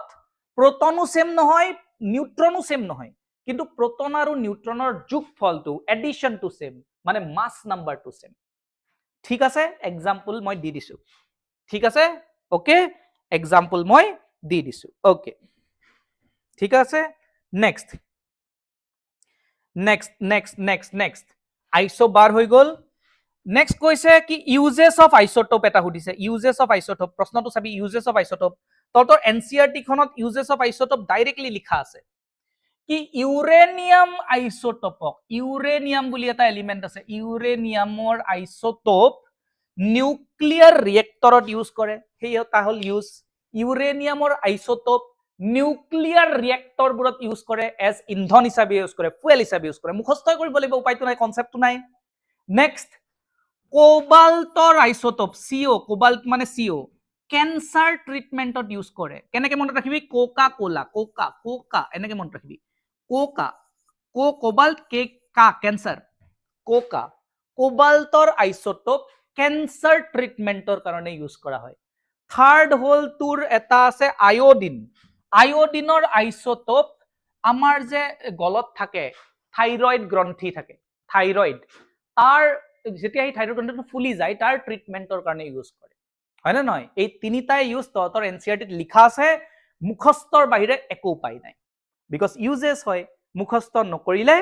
কৰিব নোৱাৰি, লাভ নাই। ঠিক আছে, তো কি কি আমি পঢ়িলো? এক্সপ্লেইন উইথ এক্সাম্পল, এই গোটেইকেইটা আমি পঢ়িলো। Explain with examples, atomic number, mass number, isotope, isobar, give any two uses of isotope. হৈ গ'ল? ওকে, নেক্সট কি সুধিছে? কনচেপচুৱেল কুৱেশ্যন সুধিছে। Next, Na plus has completely filled K and L shells, explain. Na plus কেনেকে চাও বুঝো আমি। Na plus, Na plus মানে কি? Na আৰু Na plus কি ডিফাৰেন্স? Na কি হয়? এটমিক নাম্বাৰ 11, মানে প্ৰটনো 11টা আছে, ইলেক্ট্ৰনো 11টা আছে, তো 11টা প্লাসও আছে আৰু 11টা মাইনাসও আছে, মিলি 0 বনাই থৈ দিছে। ঠিক আছে, Na প্লাস মানে এনত এটা প্লাস চাৰ্জ আছে, N এটা প্লাস চাৰ্জ। কিয় প্লাস চাৰ্জ আহিল সেইটো আমি বুজিব লাগিব। প্ৰথম কথাটো হ'ল প্ৰটনৰ সংখ্যা কেতিয়াও চেঞ্জ নহয়। প্ৰটন থাকে নিউক্লিয়াছত, না তাক ওলাব পাৰি, না বেলেগ প্ৰটন নিউক্লিয়াছত সোমাব পাৰি। বুজি পাইছ? তো কিন্তু এলিমেণ্টবোৰে কি কৰে? ইলেক্ট্ৰন লেনদেন কৰি থাকে, কোনোবাৰ পৰা লয়, কাবাক দিয়ে, সেই সব কৰি থাকে। এতিয়া তহঁতে মাথা মাৰচোন, মাথা মাৰ, Na প্লাস কেতিয়া বনিব? Na প্লাস যিও চাৰ্জ আহে ইলেক্ট্ৰনৰ কাৰণে আহে, হয়তো ইলেক্ট্ৰন লোৱাৰ পিছত আহে, হয়তো ইলেক্ট্ৰন দিয়াৰ পিছত আহে। এতিয়া যদি প্লাস চাৰ্জ আছে, তহঁতে নিজে মাথা মাৰচোন, Na এটা ইলেক্ট্ৰন ললে যোনটো নেগেটিভ, সি প্লাস বনিব নে ইলেক্ট্ৰন এৰিলে প্লাস বনিব? কচোন মোক, ক, সবে কমেন্ট সেকশনত ক। সোডিয়ামে, এই সোডিয়াম যে আছিল, যাৰ 11টা প্ৰোটন আছিল আৰু 11টা এটা ইলেক্ট্ৰন আছিল, কি যদি সোডিয়াম প্লাস চাৰ্জ লব লগা হয়, এটা প্লাস আহিব লগা হয়, সোডিয়ামে ইলেক্ট্ৰন লব লাগিব না ইলেক্ট্ৰন এৰিব লাগিব? Tell me in the comment section, tell me in the comment section. Electron লব লাগিব নে এৰিব লাগিব? Tell me in the comment section এভৰিওয়ান। কি কৰিব লাগিব? ইলেক্ট্ৰন, ইলেক্ট্ৰন এটা লব লাগিব নে ইলেক্ট্ৰন এটা এৰিব লাগিব?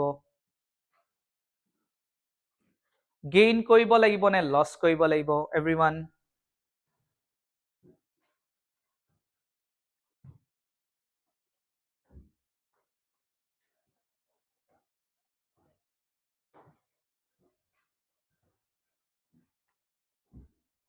কি কৰিব লাগিব?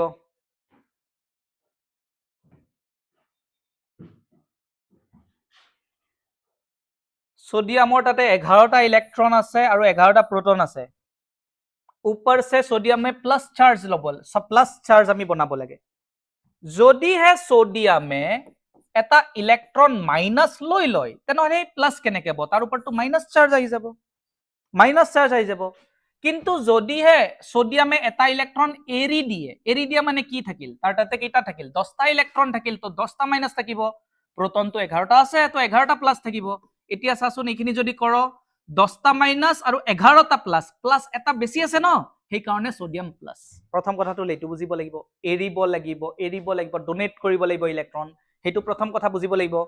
তো মানে কি বুজিলো? সোডিয়ামে সোডিয়ামে সোডিয়ামে কি কৰিব? এতিয়া আমি কি বুজিম? চা চা, সোডিয়ামৰ তাতে 11 প্ৰোটন থাকে, 11 ইলেক্ট্ৰন থাকে, কিন্তু সোডিয়াম প্লাসত প্ৰোটনটো 11এই থাকে, 11এই প্ৰোটন থাকে, কিন্তু ইলেক্ট্ৰন 10টা ইলেক্ট্ৰন থাকে, 10টাহে ইলেক্ট্ৰন থাকে। তো 10টা ইলেক্ট্ৰন কেনেকে থাকিব? কে শেলত মেক্সিমাম 2টা থাকিব পাৰে, এল শেলত কেইটা থাকিব 10টাৰ দুটা অলৰেডি গল 8টা থাকিব মানে সোডিয়াম প্লাসৰ কে শেলু ভৰ্তি এল শেলু ভৰ্তি আমি বুজাই দিলো হয়নে নহয় সুধিছে কি Na है Na plus has plus completely filled K and L shells বুজাই দিলো ঠিক আছে সকলে বুজিলি সহজ okay next if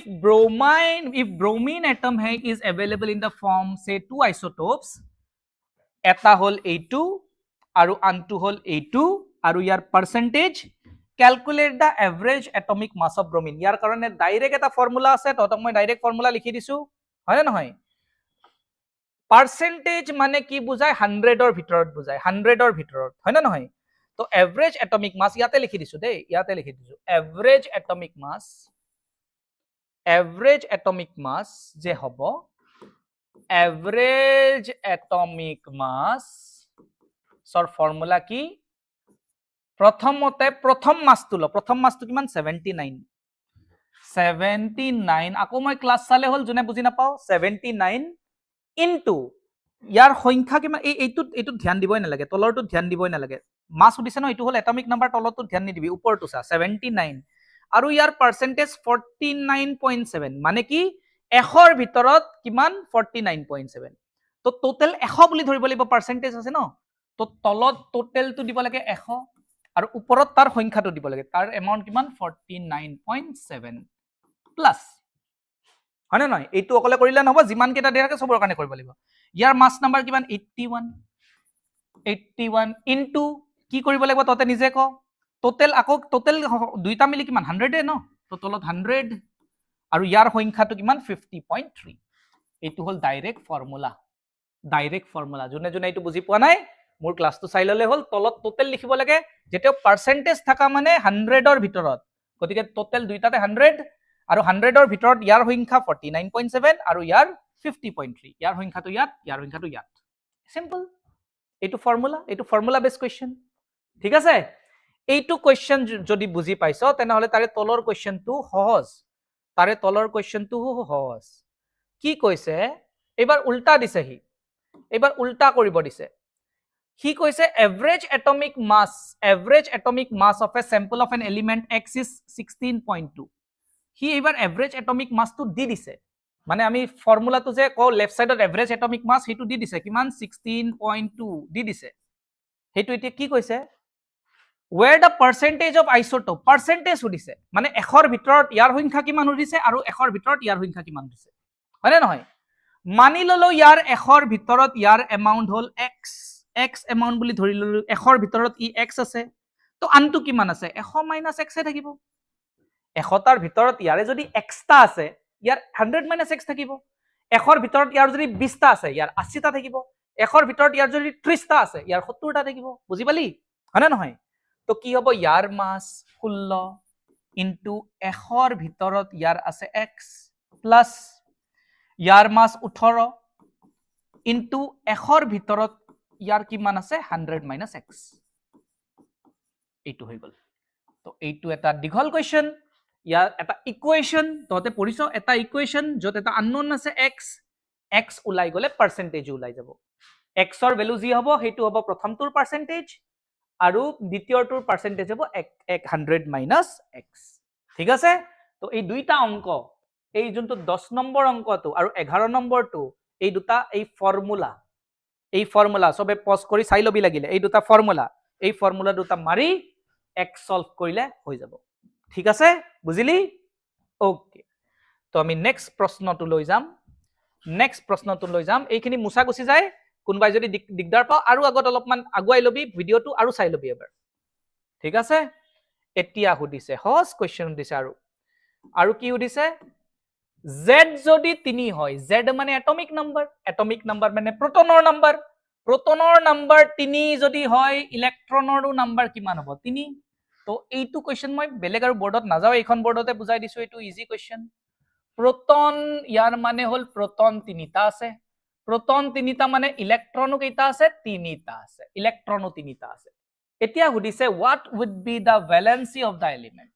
also name the element valency ওলাবলৈ তই লিখ কোনটো সেলত কি থাকিব যদি ইলেক্ট্ৰন তিনিটা আছে কে সেলতটো দুটা থাকিব এল সেলত এটা থাকিব হয় না নহয় এতিয়া চা লাষ্ট সেলটো যদি চাৰিটা বা চাৰিটাতকে কম থাকে মানে ইয়াতে এটা আছে সেইটোৱে হ'ব ভ্যালেন্সি তো ভ্যালেন্সি কিমান হ'ব 1 নেক্সট এটমিক নাম্বার 3 কোনটো এলিমেন্ট উঠিছে নেম অলসো নেম দা এলিমেন্ট এটো তো মুখস্থৰ বস্তু প্ৰথম এটমিক নাম্বাৰ হাইড্ৰোজেন দ্বিতীয় হিলিয়াম তৃতীয় লিথিয়াম মানে এইটোৰ নামটো হ'ল লিথিয়াম এইটো মুখস্থ কৰা বস্তু কি এটমিক নাম্বাৰ 3 কাৰ লিথিয়ামৰ বুজি পালি আৰু এইটো হ'ল কনসেপচুৱেল বস্তু ধুনিয়া কোৱেশ্চন ভ্যালেন্সি উঠিছে ভ্যালেন্সি মই বহুত ডিটেইলছত বুজাই দিছো ততে চাই লবি জুনে জুনে চোৱা নাই নেক্সট 13 নম্বৰ কোৱেশ্চনটো বেছি কোৱেশ্চন নাই আৰু টেনশন নাই হৈ গল আমাৰ গুটে এক্সাৰসাইজটো 13 নম্বৰ কোৱেশ্চনটো composition of the nuclei of two atomic species x and y are given x আৰু y ৰ proton নিউট্ৰনৰ সংখ্যা দিয়া আছে কি সুধিছে give the mass numbers of x and y mass number কেনেকৈ ওলাই proton আৰু নিউট্ৰনটো যোগ কৰি ওলাই proton আৰু নিউট্ৰনটো যোগ কৰি তো মাস নাম্বাৰৰ সংখ্যা হল mass number symbol a mass number of x is equal to কি হ'ব proton আৰু নিউট্ৰন যোগ কৰি 6 + 6 12 মাস নাম্বাৰ অফ y 6 + 8 14 প্ৰথম কোৱেশ্চনটো আমি কৰি ললো মাস number what is the relation between the two species এই দুটা স্পিচিজৰ কি সেম protonৰ সংখ্যা সেম কিন্তু মাস নাম্বাৰ বেলেগ বেলেগ তো এই দুটাৰ ৰিলেশন কি এই দুটা হল আইসোটোপ এটমিক নাম্বার সেম মাস নাম্বার ডিফারেন্ট রিলেশন কি আইসোটোপ বুলি কয় হয় না নহয় আইসোটোপ ইনফ্যাক্ট 6 ন 6 হল কাৰ্বনৰ এটমিক নাম্বার তো এটা হল কার্বন 612 এটা হল কার্বন 614 ঠিক আছে তো হেতু হল রিলেশন আইসোটোপ রিলেশন কি হয় আইসোটোপ হয় দুটা ঠিক নেক্সট প্রশ্ন এতিয়া সহজত যাম সহজ ট্ৰু ফলছ আহি গল মাল্টি চয়েস কোৱেশ্চন আহি গল ফুটুক ফুটুককে হ'ব অলপে আছে চাই ল হেক কৰি ল তেতিয়া আমাৰ চ্যাপ্টাৰটো ক্লিয়াৰ হৈ যাব for the following statement right true or false কোনটো শুদ্ধ কোনটো অশুদ্ধ তহতক সুধিছে ট্ৰু আৰু ফলছ সুধিছে ট্ৰু আৰু ফলছ সুধিছে প্ৰথম statement J.J. Thomson proposed that the nucleus of an atom contains only nucleons এটা কথা কৈছো নিউক্লিয়াস কি বস্তু সেন্টাৰত যে পজিটিভ থাকে হেতু নিউক্লিয়াস বুলি কৈছিল হেতু থমসনে কৈছিল নেকি কোনে কৈছিল লিখচোন কমেন্টত কোনে কৈছিল লিখ সবে লিখ কোনে কৈছিল কমেন্টত লিখ এই যে নিউক্লিয়াস থাকে that the nucleus of an atom contains only nucleons মানে proton আৰু neutronক nucleons বুলি কয় হেতু কোনে কৈছিল বাবা থমসনে কৈছিল নেকি এইটো থমসনৰ তো তৰমুজৰ মডেল আছিল ততে মনত আছে চাগে কোনে কৈছিল লিখ নিউক্লিয়াছত যে নিউক্লিয়নছ থাকে কি সেন্টাৰত যে প্ৰটন থাকে হেতু প্ৰথমে কোনে কৈছিল কচোন কোনে কৈছিল যদি তোহতৰ মনত আছে মই যি এক্সপ্লেইন কৈছো কোনে কৈছিল ৰাদাৰফোৰ্ডে কৈছিল ভেৰি গুড ৰাদাৰফোৰ্ডে কৈছিল হয় না নহয় তো এইটো হল ভুল তো এইটো কি হয় ফলছ মানে মই কাটি দিছো false statement ঠিক আছে okay 2 number a neutron is formed by electron and proton combining together therefore it is neutral neutron to electron আৰু প্ৰটন মিক্স কৰি এটা কণিকা বনে নেকি নিউট্ৰন তো এটা বেলেগ কণিকা ন যাৰ তাতে চাৰ্জে নাই তো এই দুটা এড কৰি তো হিয়তে নবনে প্ৰটন আৰু নিউট্ৰন প্ৰটন আৰু ইলেক্ট্ৰন এড কৰি থৰি না নিউট্ৰন বনে ইলেক্ট্ৰন তো ঘূৰি থাকে প্ৰটন বেলেগ আৰু নিউট্ৰনো বেলেগ তো এই বস্তুটো ফলস এইটো অশুদ্ধ নিউট্ৰন এটা সেপাৰেট কণিকা হয় proton আৰু ইলেক্ট্ৰন কম্বাইন হৈ নিউট্ৰন নবনে ঠিক আছে okay the mass of an electron is about 1/2000 times of proton correct মই তো অলৰেডি কৈছো হয় না নহয় ইলেক্ট্ৰনৰ মাস বহুত কম কিমান গুণ কম 2000 গুণ কম মানে 1/2000 times of proton এটো শুদ্ধ actually 186 something 1860 या 1868 হেনেকুৱা ঠিক আছে কিন্তু অলমোস্ট ইকুৱেল টু 2000 বুলি ক'ব পাৰি শুদ্ধ স্টেটমেন্ট 4 নম্বৰ স্টেটমেন্ট কি দিয়া আছে ততক an isotope of iodine is used for making tincture iodine which is used as medicine सही बात है মই কৈছিলো নহয় থাইৰয়েড গ্ল্যান্ডক ট্ৰিটমেন্ট কৰিবলৈ আয়োডিনৰ আইসোটোপ ব্যৱহাৰ কৰা হয় এনসিআরটিত লিখা আছে তো এইটো শুদ্ধ স্টেটমেন্ট হয় এই বস্তুটো তহতে ফুটুককে বুজি নাপাবি কিন্তু আয়োডিনৰ এটা আইসোটোপ মেডিসিন হিচাপে ইউজ কৰা হয় এইখিনি তহতৰ এনসিআৰটিত লিখা আছে ঠিক আছে তো এইটো এটা শুদ্ধ স্টেটমেন্ট ট্ৰু স্টেটমেন্ট হল ওকে বাকিখিনি এটা সব এমসিকিউ তহতৰ যদি কনসেপ্ট ভালকে পঢ়িছ তহতে এমসিকিউ সহজ লাগে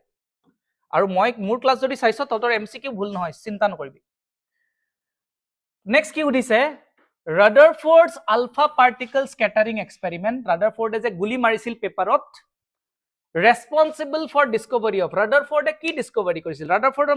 মেইন ডিসকভাৰিটো কৈছিল কোনটো শুদ্ধকে কৈছিল Rutherford কাৰ বিষয়ে শুদ্ধকে কৈছিল নিউক্লিয়াছৰ বিষয়ে ততে লিখিছ অলৰেডি কমেন্টত কি নিউক্লিয়াছৰ বিষয়ে কোনে কৈছিল Rutherford কৈছিল তো ইজি কোৱেশ্চন 15 নম্বৰটো isotopes of an element have isotopot কি সেম থাকে isotopot atomic number সেম থাকে মানে proton সেম থাকে কিন্তু mass number বেলেগ থাকে মানে নিউট্ৰন আৰু proton মিলাই সংখ্যাটো বেলেগ থাকে হেখিনি আমি জানো এটা চাও same physical properties no মই তহতক অলৰেডি কৈছো isotopৰ chemical property হে same chemical property কেতিয়া সেম হয় যেটা ইলেক্ট্ৰনৰ সংখ্যা সেম হয় আৰু এটমিক নাম্বাৰ সেম মানে proton সেম আৰু যিমান proton হিমান ইলেক্ট্ৰনে থাকে হয়নে নহয় তো chemical property হে সেম থাকে তো এটো ভুল different chemical properties ভুল chemical property সেম থাকিব লাগিব different number of neutrons सही बात है proton সেম থাকে কিন্তু নিউট্ৰন বেলেগ হৈ যায় সেই কাৰণে মাস নম্বৰ বেলেগ হৈ যায় সেই কাৰণে different number of neutrons is a correct option different atomic number no atomic number same থাকে মানে protonৰ সংখ্যা same থাকে সহজ কোৱেশ্চন হয় না নহয় এটাই বস্তু তহতে মনত ৰাখিবি এইটো কেছত তহতে এটাই বস্তু মনত ৰাখিবি কি যি2 আইসোটোপ থাকে ইহতৰ কেমিক্যাল প্ৰপাৰ্টি সেম থাকে হেতু মনত ৰাখিবি সদায় number of valence electron in Cl minus R valency উধা নাই দে তোক valence electron উদিছে valence electron মানে কি জানো last shell টোত যেটা ইলেক্ট্ৰন থাকে তাক valence electron বুলি কোৱা হয় last shell টোত যেটা ইলেক্ট্ৰন থাকে তাক valence electron বুলি কোৱা হয় এতিয়া সা ক্লোৰিনৰ ইলেক্ট্ৰন থাকে 17টা ইলেক্ট্ৰন থাকে এতিয়া তহতে মাথা মাৰছুন এটো তো ক্লোৰিনৰ হে 17টা ইলেক্ট্ৰন থাকে কিন্তু ক্লোৰিনৰ ওপৰত মাইনাস চাৰ্জ দিয়া আছে মাইনাস কিয় আহিল ক্লোৰিনৰ পৰা ক্লোৰিন মাইনাস কেনেকে বনিব তহতে মাথা মাৰছুন ক্লোৰিনৰ পৰা ক্লোৰিন মাইনাস কেনেকে বনিব দিমাগ লাগা ইলেক্ট্ৰন ললে বনিব নে ইলেক্ট্ৰন এৰি দিলে বনিব ইলেক্ট্ৰন গেইন কৰিলে বনিব নে ইলেক্ট্ৰন লস কৰিলে এবাৰ নেগেটিভ আছে দেই আৰু ইলেক্ট্ৰনো নেগেটিভে হয় প্ৰথমতে ক্লোৰিনত একো চাৰ্জ নাছিল কোন ইলেক্ট্ৰন গেইন কৰি বনিব নে লস কৰি বনিব অবিয়াসলি গেইন কৰি বনিব এটা ইলেক্ট্ৰন গেইন কৰিব এবাৰ তো 17ৰ পৰা কি হৈ যাব 18টা ইলেক্ট্ৰন হৈ যাব এটা 18টা ইলেক্ট্ৰনত kl আৰু m কেনেকে থাকিব সা kl আৰু m প্ৰথমটো দুটা গল 16টা থাকিল দ্বিতীয়টোত 8টা মিলি 10টা গল 10টা যোৱাৰ পিছত আৰু 18টা হয় না তো লাষ্টতটো কিটা থাকিব লাগিব 8টা থাকিব লাগিব তো number of valence electron last অৰবিটটো যেটা ইলেক্ট্ৰন থাকে হেতুক ভ্যালেন্স ইলেক্ট্ৰন বুলি কোৱা হয় তো ভ্যালেন্স ইলেক্ট্ৰনৰ সংখ্যা 8 কিন্তু যদি ভ্যালেন্স ইলেক্ট্ৰন নুহুদি ততক ভ্যালেন্সি হুদিলে হয় ভ্যালেন্সি লাষ্ট অৰবিটটোত 4টাতকে বেছি ইলেক্ট্ৰন আছে মানে 8 মাইনাস কৰিব লাগিল হয় তো 8 মাইনাস 8 0 হৈ গলে ভ্যালেন্সি 0 8টা ইলেক্ট্ৰন থাকা মানে হি সুখী জীৱ ফুলফিলড সেই কাৰণে তাৰ ভ্যালেন্সি 0 হলে কিন্তু এবাৰ ভ্যালেন্সি হুদা নাই ভ্যালেন্স ইলেক্ট্ৰন হুদিছে এনসাৰ 8 হ'ব বুজি পালি সকলোৱে ওকে ভেৰি গুড নেক্সট বেছি নাই দুটা কোৱেশ্চন আছে আৰু কেটা আছে দুটাই আছে ন দুটাই আছে হৈ গল আমাৰ শেষ almost which one of the following is correct electronic configuration of sodium কেইটা ইলেক্ট্ৰন থাকে 11টা ইলেক্ট্ৰন থাকে 11টা তো klm কেত থাকিব দুটা এলত থাকিব 8টা 10টা গ'ল আৰু এমত থাকিব এটা ইজি 281 281 এইটো আনসাৰ একদম সহজ ততৰ কাৰণে পানী ঠিক আছে okay last question last question last question last question last question last question last question last question to কি কয় এই টেবুলখন ফুলফিল কৰিব দিছে এই টেবুলখন ভৰ্তি কৰিব দিছে এই টেবুলখন ভৰ্তি কৰিব দিছে তো এই টেবুলখন ভৰ্তি কৰিবলৈ আমি এটা কালাৰ বাছি লও কি কালাৰ বাছি লও জিলিকি উঠিব লাগিব কালাৰ জিলিকি কেনেকে উঠিব কালাৰ জিলিকি উঠিবলৈ আমি লম কালাৰ কোনটো কালাৰ লম এইটো কালাৰ লম এইটো কালাৰ জিলিকিব নে জিলিকিব না এইটোতকে ৰঙাটো বেছি জিলিকিব ৰঙা জিলিকিব ঠিক আছে ওকে এইটো বেছি জিলিকিব ওকে সা এটমিক নাম্বাৰ মানে এইটো প্ৰোটন মাস নাম্বাৰ মানে proton plus neutron number of neutrons of n বুলি ধৰ number of protons of atomic number আৰু number of proton same p বুলি ধৰ নাম্বাৰ অফ ইলেক্ট্ৰনস আৰু নাম্বাৰ অফ প্ৰোটন এক্স্যাক্টলি সেমই থাকে মোটামুটি নাম্বাৰ অফ ইলেক্ট্ৰন বুলি ধৰ এই দুটা মোটামুটি সেম থাকে নিউট্ৰেল এটমত সেম থাকে কেতিয়াবা জবৰদস্তি হতে ইলেক্ট্ৰন যদি উলাই দিয়ে ঘুমাই দিয়ে হেতু বেলেগ কথা নিউট্ৰেল এটমত সেম থাকে ঠিক আছে name of the atomic species নামটো ক'ব লাগে এতিয়া চা atomic number 9 number of neutrons 10 mass number দিছে মাস নাম্বাৰ কি কৰিব লাগিব p আৰু n প্লাস কৰিব লাগিব তো 9 আৰু 10 প্লাস কৰি পাম 19 19 ইজি মই ওপৰত এই সিম্বলবোৰ লিখি থৈছো চা এই সিম্বলবোৰ চাই দিয়ক ঠিক আছে 19 9 নম্বৰ মানুহজন 9 নম্বৰটো কাৰ নেম অফ দা স্পিচিছ উদিছে 9 নম্বৰ কোন তহতে মুখস্থ কৰিব লাগিব কেনেকে hydrogen helium lithium beryllium boron carbon nitrogen oxygen fluorine আহিছে 9 নম্বৰত এটমিক নাম্বাৰ 9 নম্বৰ ফ্লুৰিন মানে এইটো হ'ব f ফ্লুৰিন এইকেইটা ভৰ্তি কৰি দিও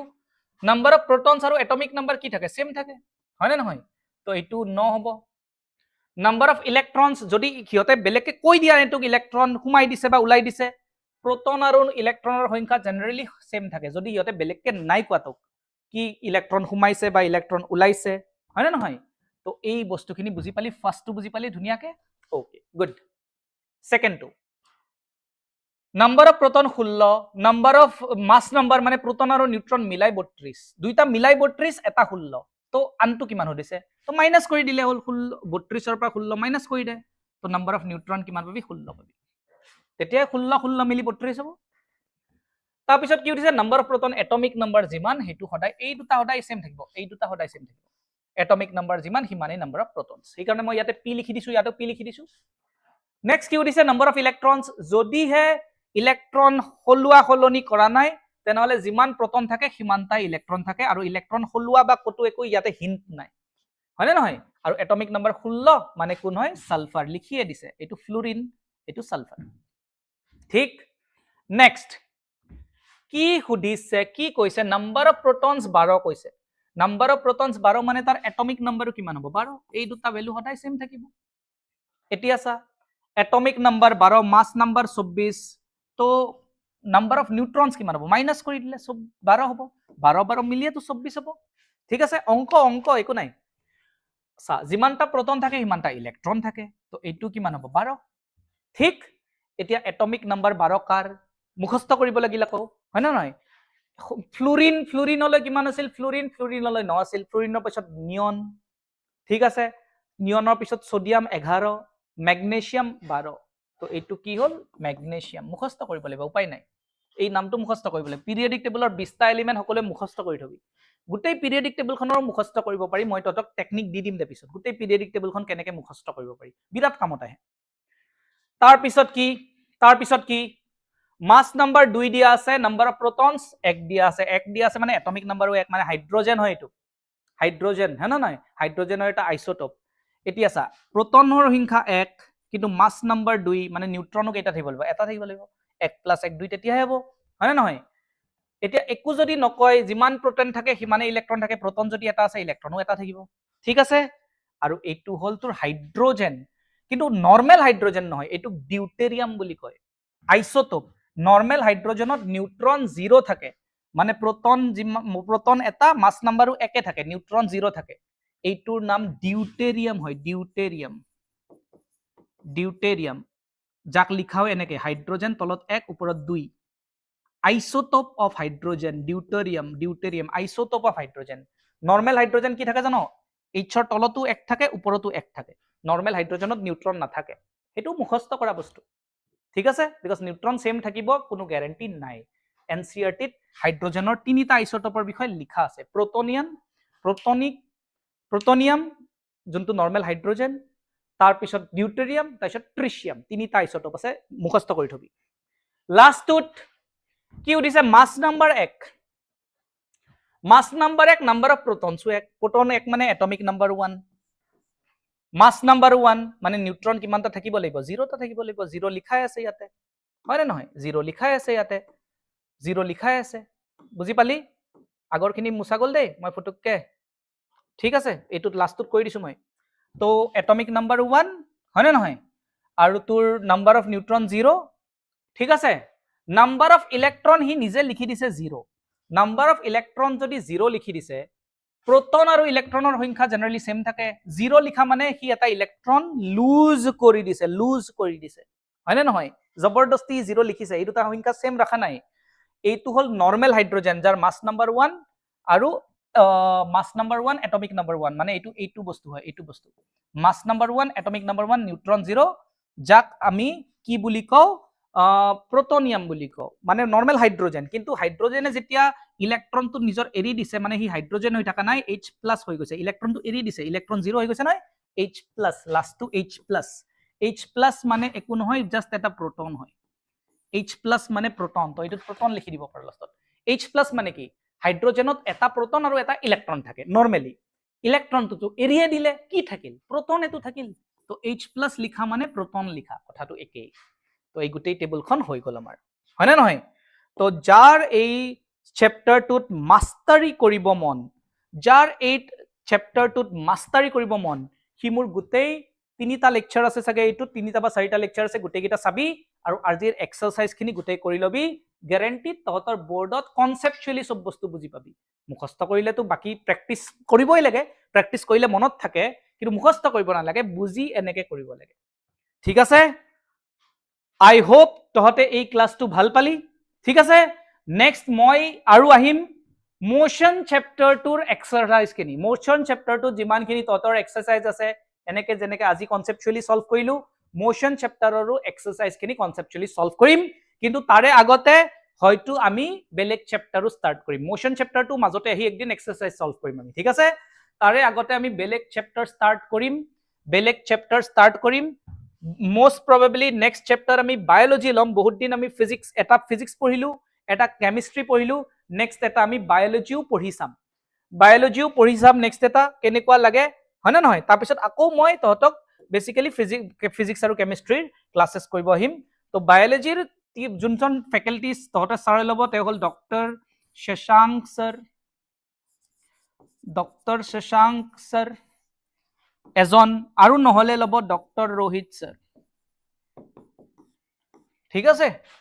তো বেসিক্যালি এই দুজনৰ ভিতৰত কোনবা এজনে তহঁতৰ বায়োলজি চেপ্টাৰবোৰ হ্যান্ডেল কৰিব, বহুত ইন্টাৰেস্টিং হয়। তো আমি এটা ফিজিক্স স্ট্ৰাকচাৰ অফ এটম কেমিস্ট্ৰি আৰু তোৰ মোশন ফিজিক্স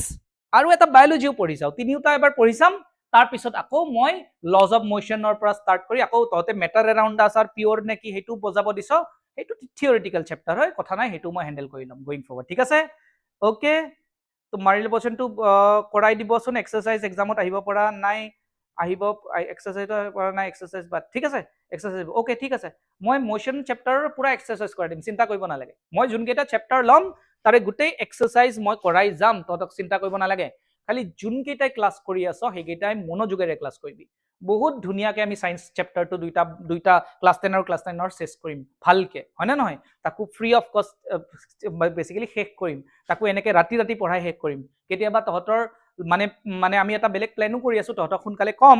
তেতিয়া আমি কেতিয়াবা সানডে তহঁতে ফ্ৰী থাকিলে আমি সানডে ক্লাছ ল'ম, তহঁতৰ এক্সট্ৰা যদি কোনোবাই বেছি সায়েন্স পঢ়িব খোজ কি স্যাৰ এইখিনিতে সীমাবদ্ধ নাথাকি আৰু অলপ পঢ়ো, হয় না নহয়, তেতিয়া আমি সেইখিনিও পঢ়িব পাৰিম আৰু ইয়াৰে এডভান্স বস্তুবোৰ পঢ়িব পাৰিম যদিহে তহঁতৰ কোনোবাৰ বেসিক্যালি সাহস আছে বা ইন্টাৰেস্ট আছে কি আমাৰ ফালৰ পৰা যেহেতু আমি নিট জেডব্লিউ টিচাৰ্স হয় তহঁতৰ ক্লাস 9 আৰু ক্লাস 10 ৰ বস্তুবোৰ বুজাই আছো আমি বহুত এডভান্স মেথডতো বুজাব পাৰো ইচ্ছা কৰিলে কিন্তু তহঁতৰ লেভেলত গৈ পেলাই আমি বুজাই আছো যাতে বস্তুবোৰ টান হৈ নাযাওক সহজে থাকক সৰু সৰু বস্তু দিও তহঁতক কিন্তু যদি ইয়াতকেও আগৰ বস্তু অলপ পঢ়িব কাবাৰ মন আছে আমি নিশ্চয় তেনেকুৱা ক্লাसेसও আৰম্ভ কৰিম গতিকে গোইং ফৰৱাৰ্ড জুনে ক্লাস এটেন্ড কৰক কাইন্ডলি তহঁতে একদম unnecessary message নকৰিবি গোইং ফৰৱাৰ্ড এটো মোৰ ফালৰ পৰা ৰিকুৱেষ্ট বিকজ আমি প্যাশনেট টিচাৰ আমাৰ টিচিংটো প্যাশন হয় ভাল লাগে কাৰণে পঢ়াব আহো তাতে যদি আমি অমনোযোগী ষ্টুডেন্টস দেখো তেনেহলে আমাৰ নিজৰ বেয়া লাগে গতিকে সকলোৱে মনোযোগ দি পঢ়িবি আৰু সদায় পঢ়াৰ পিছত তহঁতে কমেন্ট সেকশনত এই লাইভ সেশনত নহয় যেতিয়া ভিডিওটো শেষ হৈ যাব তাৰ পিছত কমেন্টত ক'ব পাৰি তহঁতে কমেন্টত কবিচোন কেনেকুৱা পালি ভাল পালি বেয়া পালি হেতুৱে আমাক আৰু উৎসাহ দিব আৰু তহঁতৰ আমাৰ কি আমাৰ এটাই মোটিভেশন কি তহঁতে যদি ভাল পাও আমাৰ এই ক্লাসটো সাৰ্থক আমাৰ এই যে কষ্টখিনি আমাৰ এই কষ্টখিনি কামত আহিল যদিহে তহঁতে ভালকে বুজি পাও বা তহঁতৰ উপকাৰ হয় আমাক হেতুৱে লাগে বেছি একোটো নালাগে তহঁতৰ পৰা আমি একো খোজা নাই তো তহঁতে বাস হেতুৱে আমাক জনাবি কি তহঁতে ক্লাসখিনি কৰি লাভ হৈ আছে নে নাই বহুত ভালকে বস্তুখিনি বুজি পাই আছে নে নাই আৰু হেতুৰ দ্বাৰা আমি আৰু আগলৈ এইটো বস্তু কন্টিনিউ কৰিব লাগে নে নালাগে হেখিনি ধুনিয়াকে লিখিবি ঠিক আছে তো সকলোকে আজি এৰু আমি ঠিক নেক্সট ক্লাসত লগ পাম নেক্সট ক্লাসত মই মোশনৰ মানে বেসিক্যালি এক্সাৰসাইজ লৈ আহিম হয়তো বৃহস্পতিবাৰে হয়তো আমি বায়োলজি ক্লাস স্টাৰ্ট কৰিব পাৰো তাৰে পিছত এদিন মই আকৌ আহি মোশনৰ এক্সাৰসাইজ খিনি লৈ আহিম ঠিক আছে আৰু বাকি চ্যাপ্টাৰসটো আছে গুটেখিনি পঢ়াম চিন্তা নকৰিবি গুটেই সায়েন্স আমি কভাৰ কৰিম হ্যান্ডেল কৰিম তহঁতে জাস্ট মনোযোগেৰে পঢ়ি থাকিবি আৰু এই ক্লাস কেইটাই তহঁতক অকল 9ৰ নলেজ দি থাকা নাই এই ক্লাস কেইটাই 9তকৈ বহুত এডভান্স নলেজ তহঁতৰ মাথাত সোমাই আছে যেটো তহঁতে 11ত গৈ উপলব্ধি কৰিবি ঠিক আছে চলো আজিলৈ সকলোকে এৰিছো বাই বাই এভৰিৱান আকৌ নেক্সট ক্লাসত লগ পাম মনোযোগেৰে পঢ়িম আৰু আগবাঢ়িম আমি ঠিক আছে চলো বাই বাই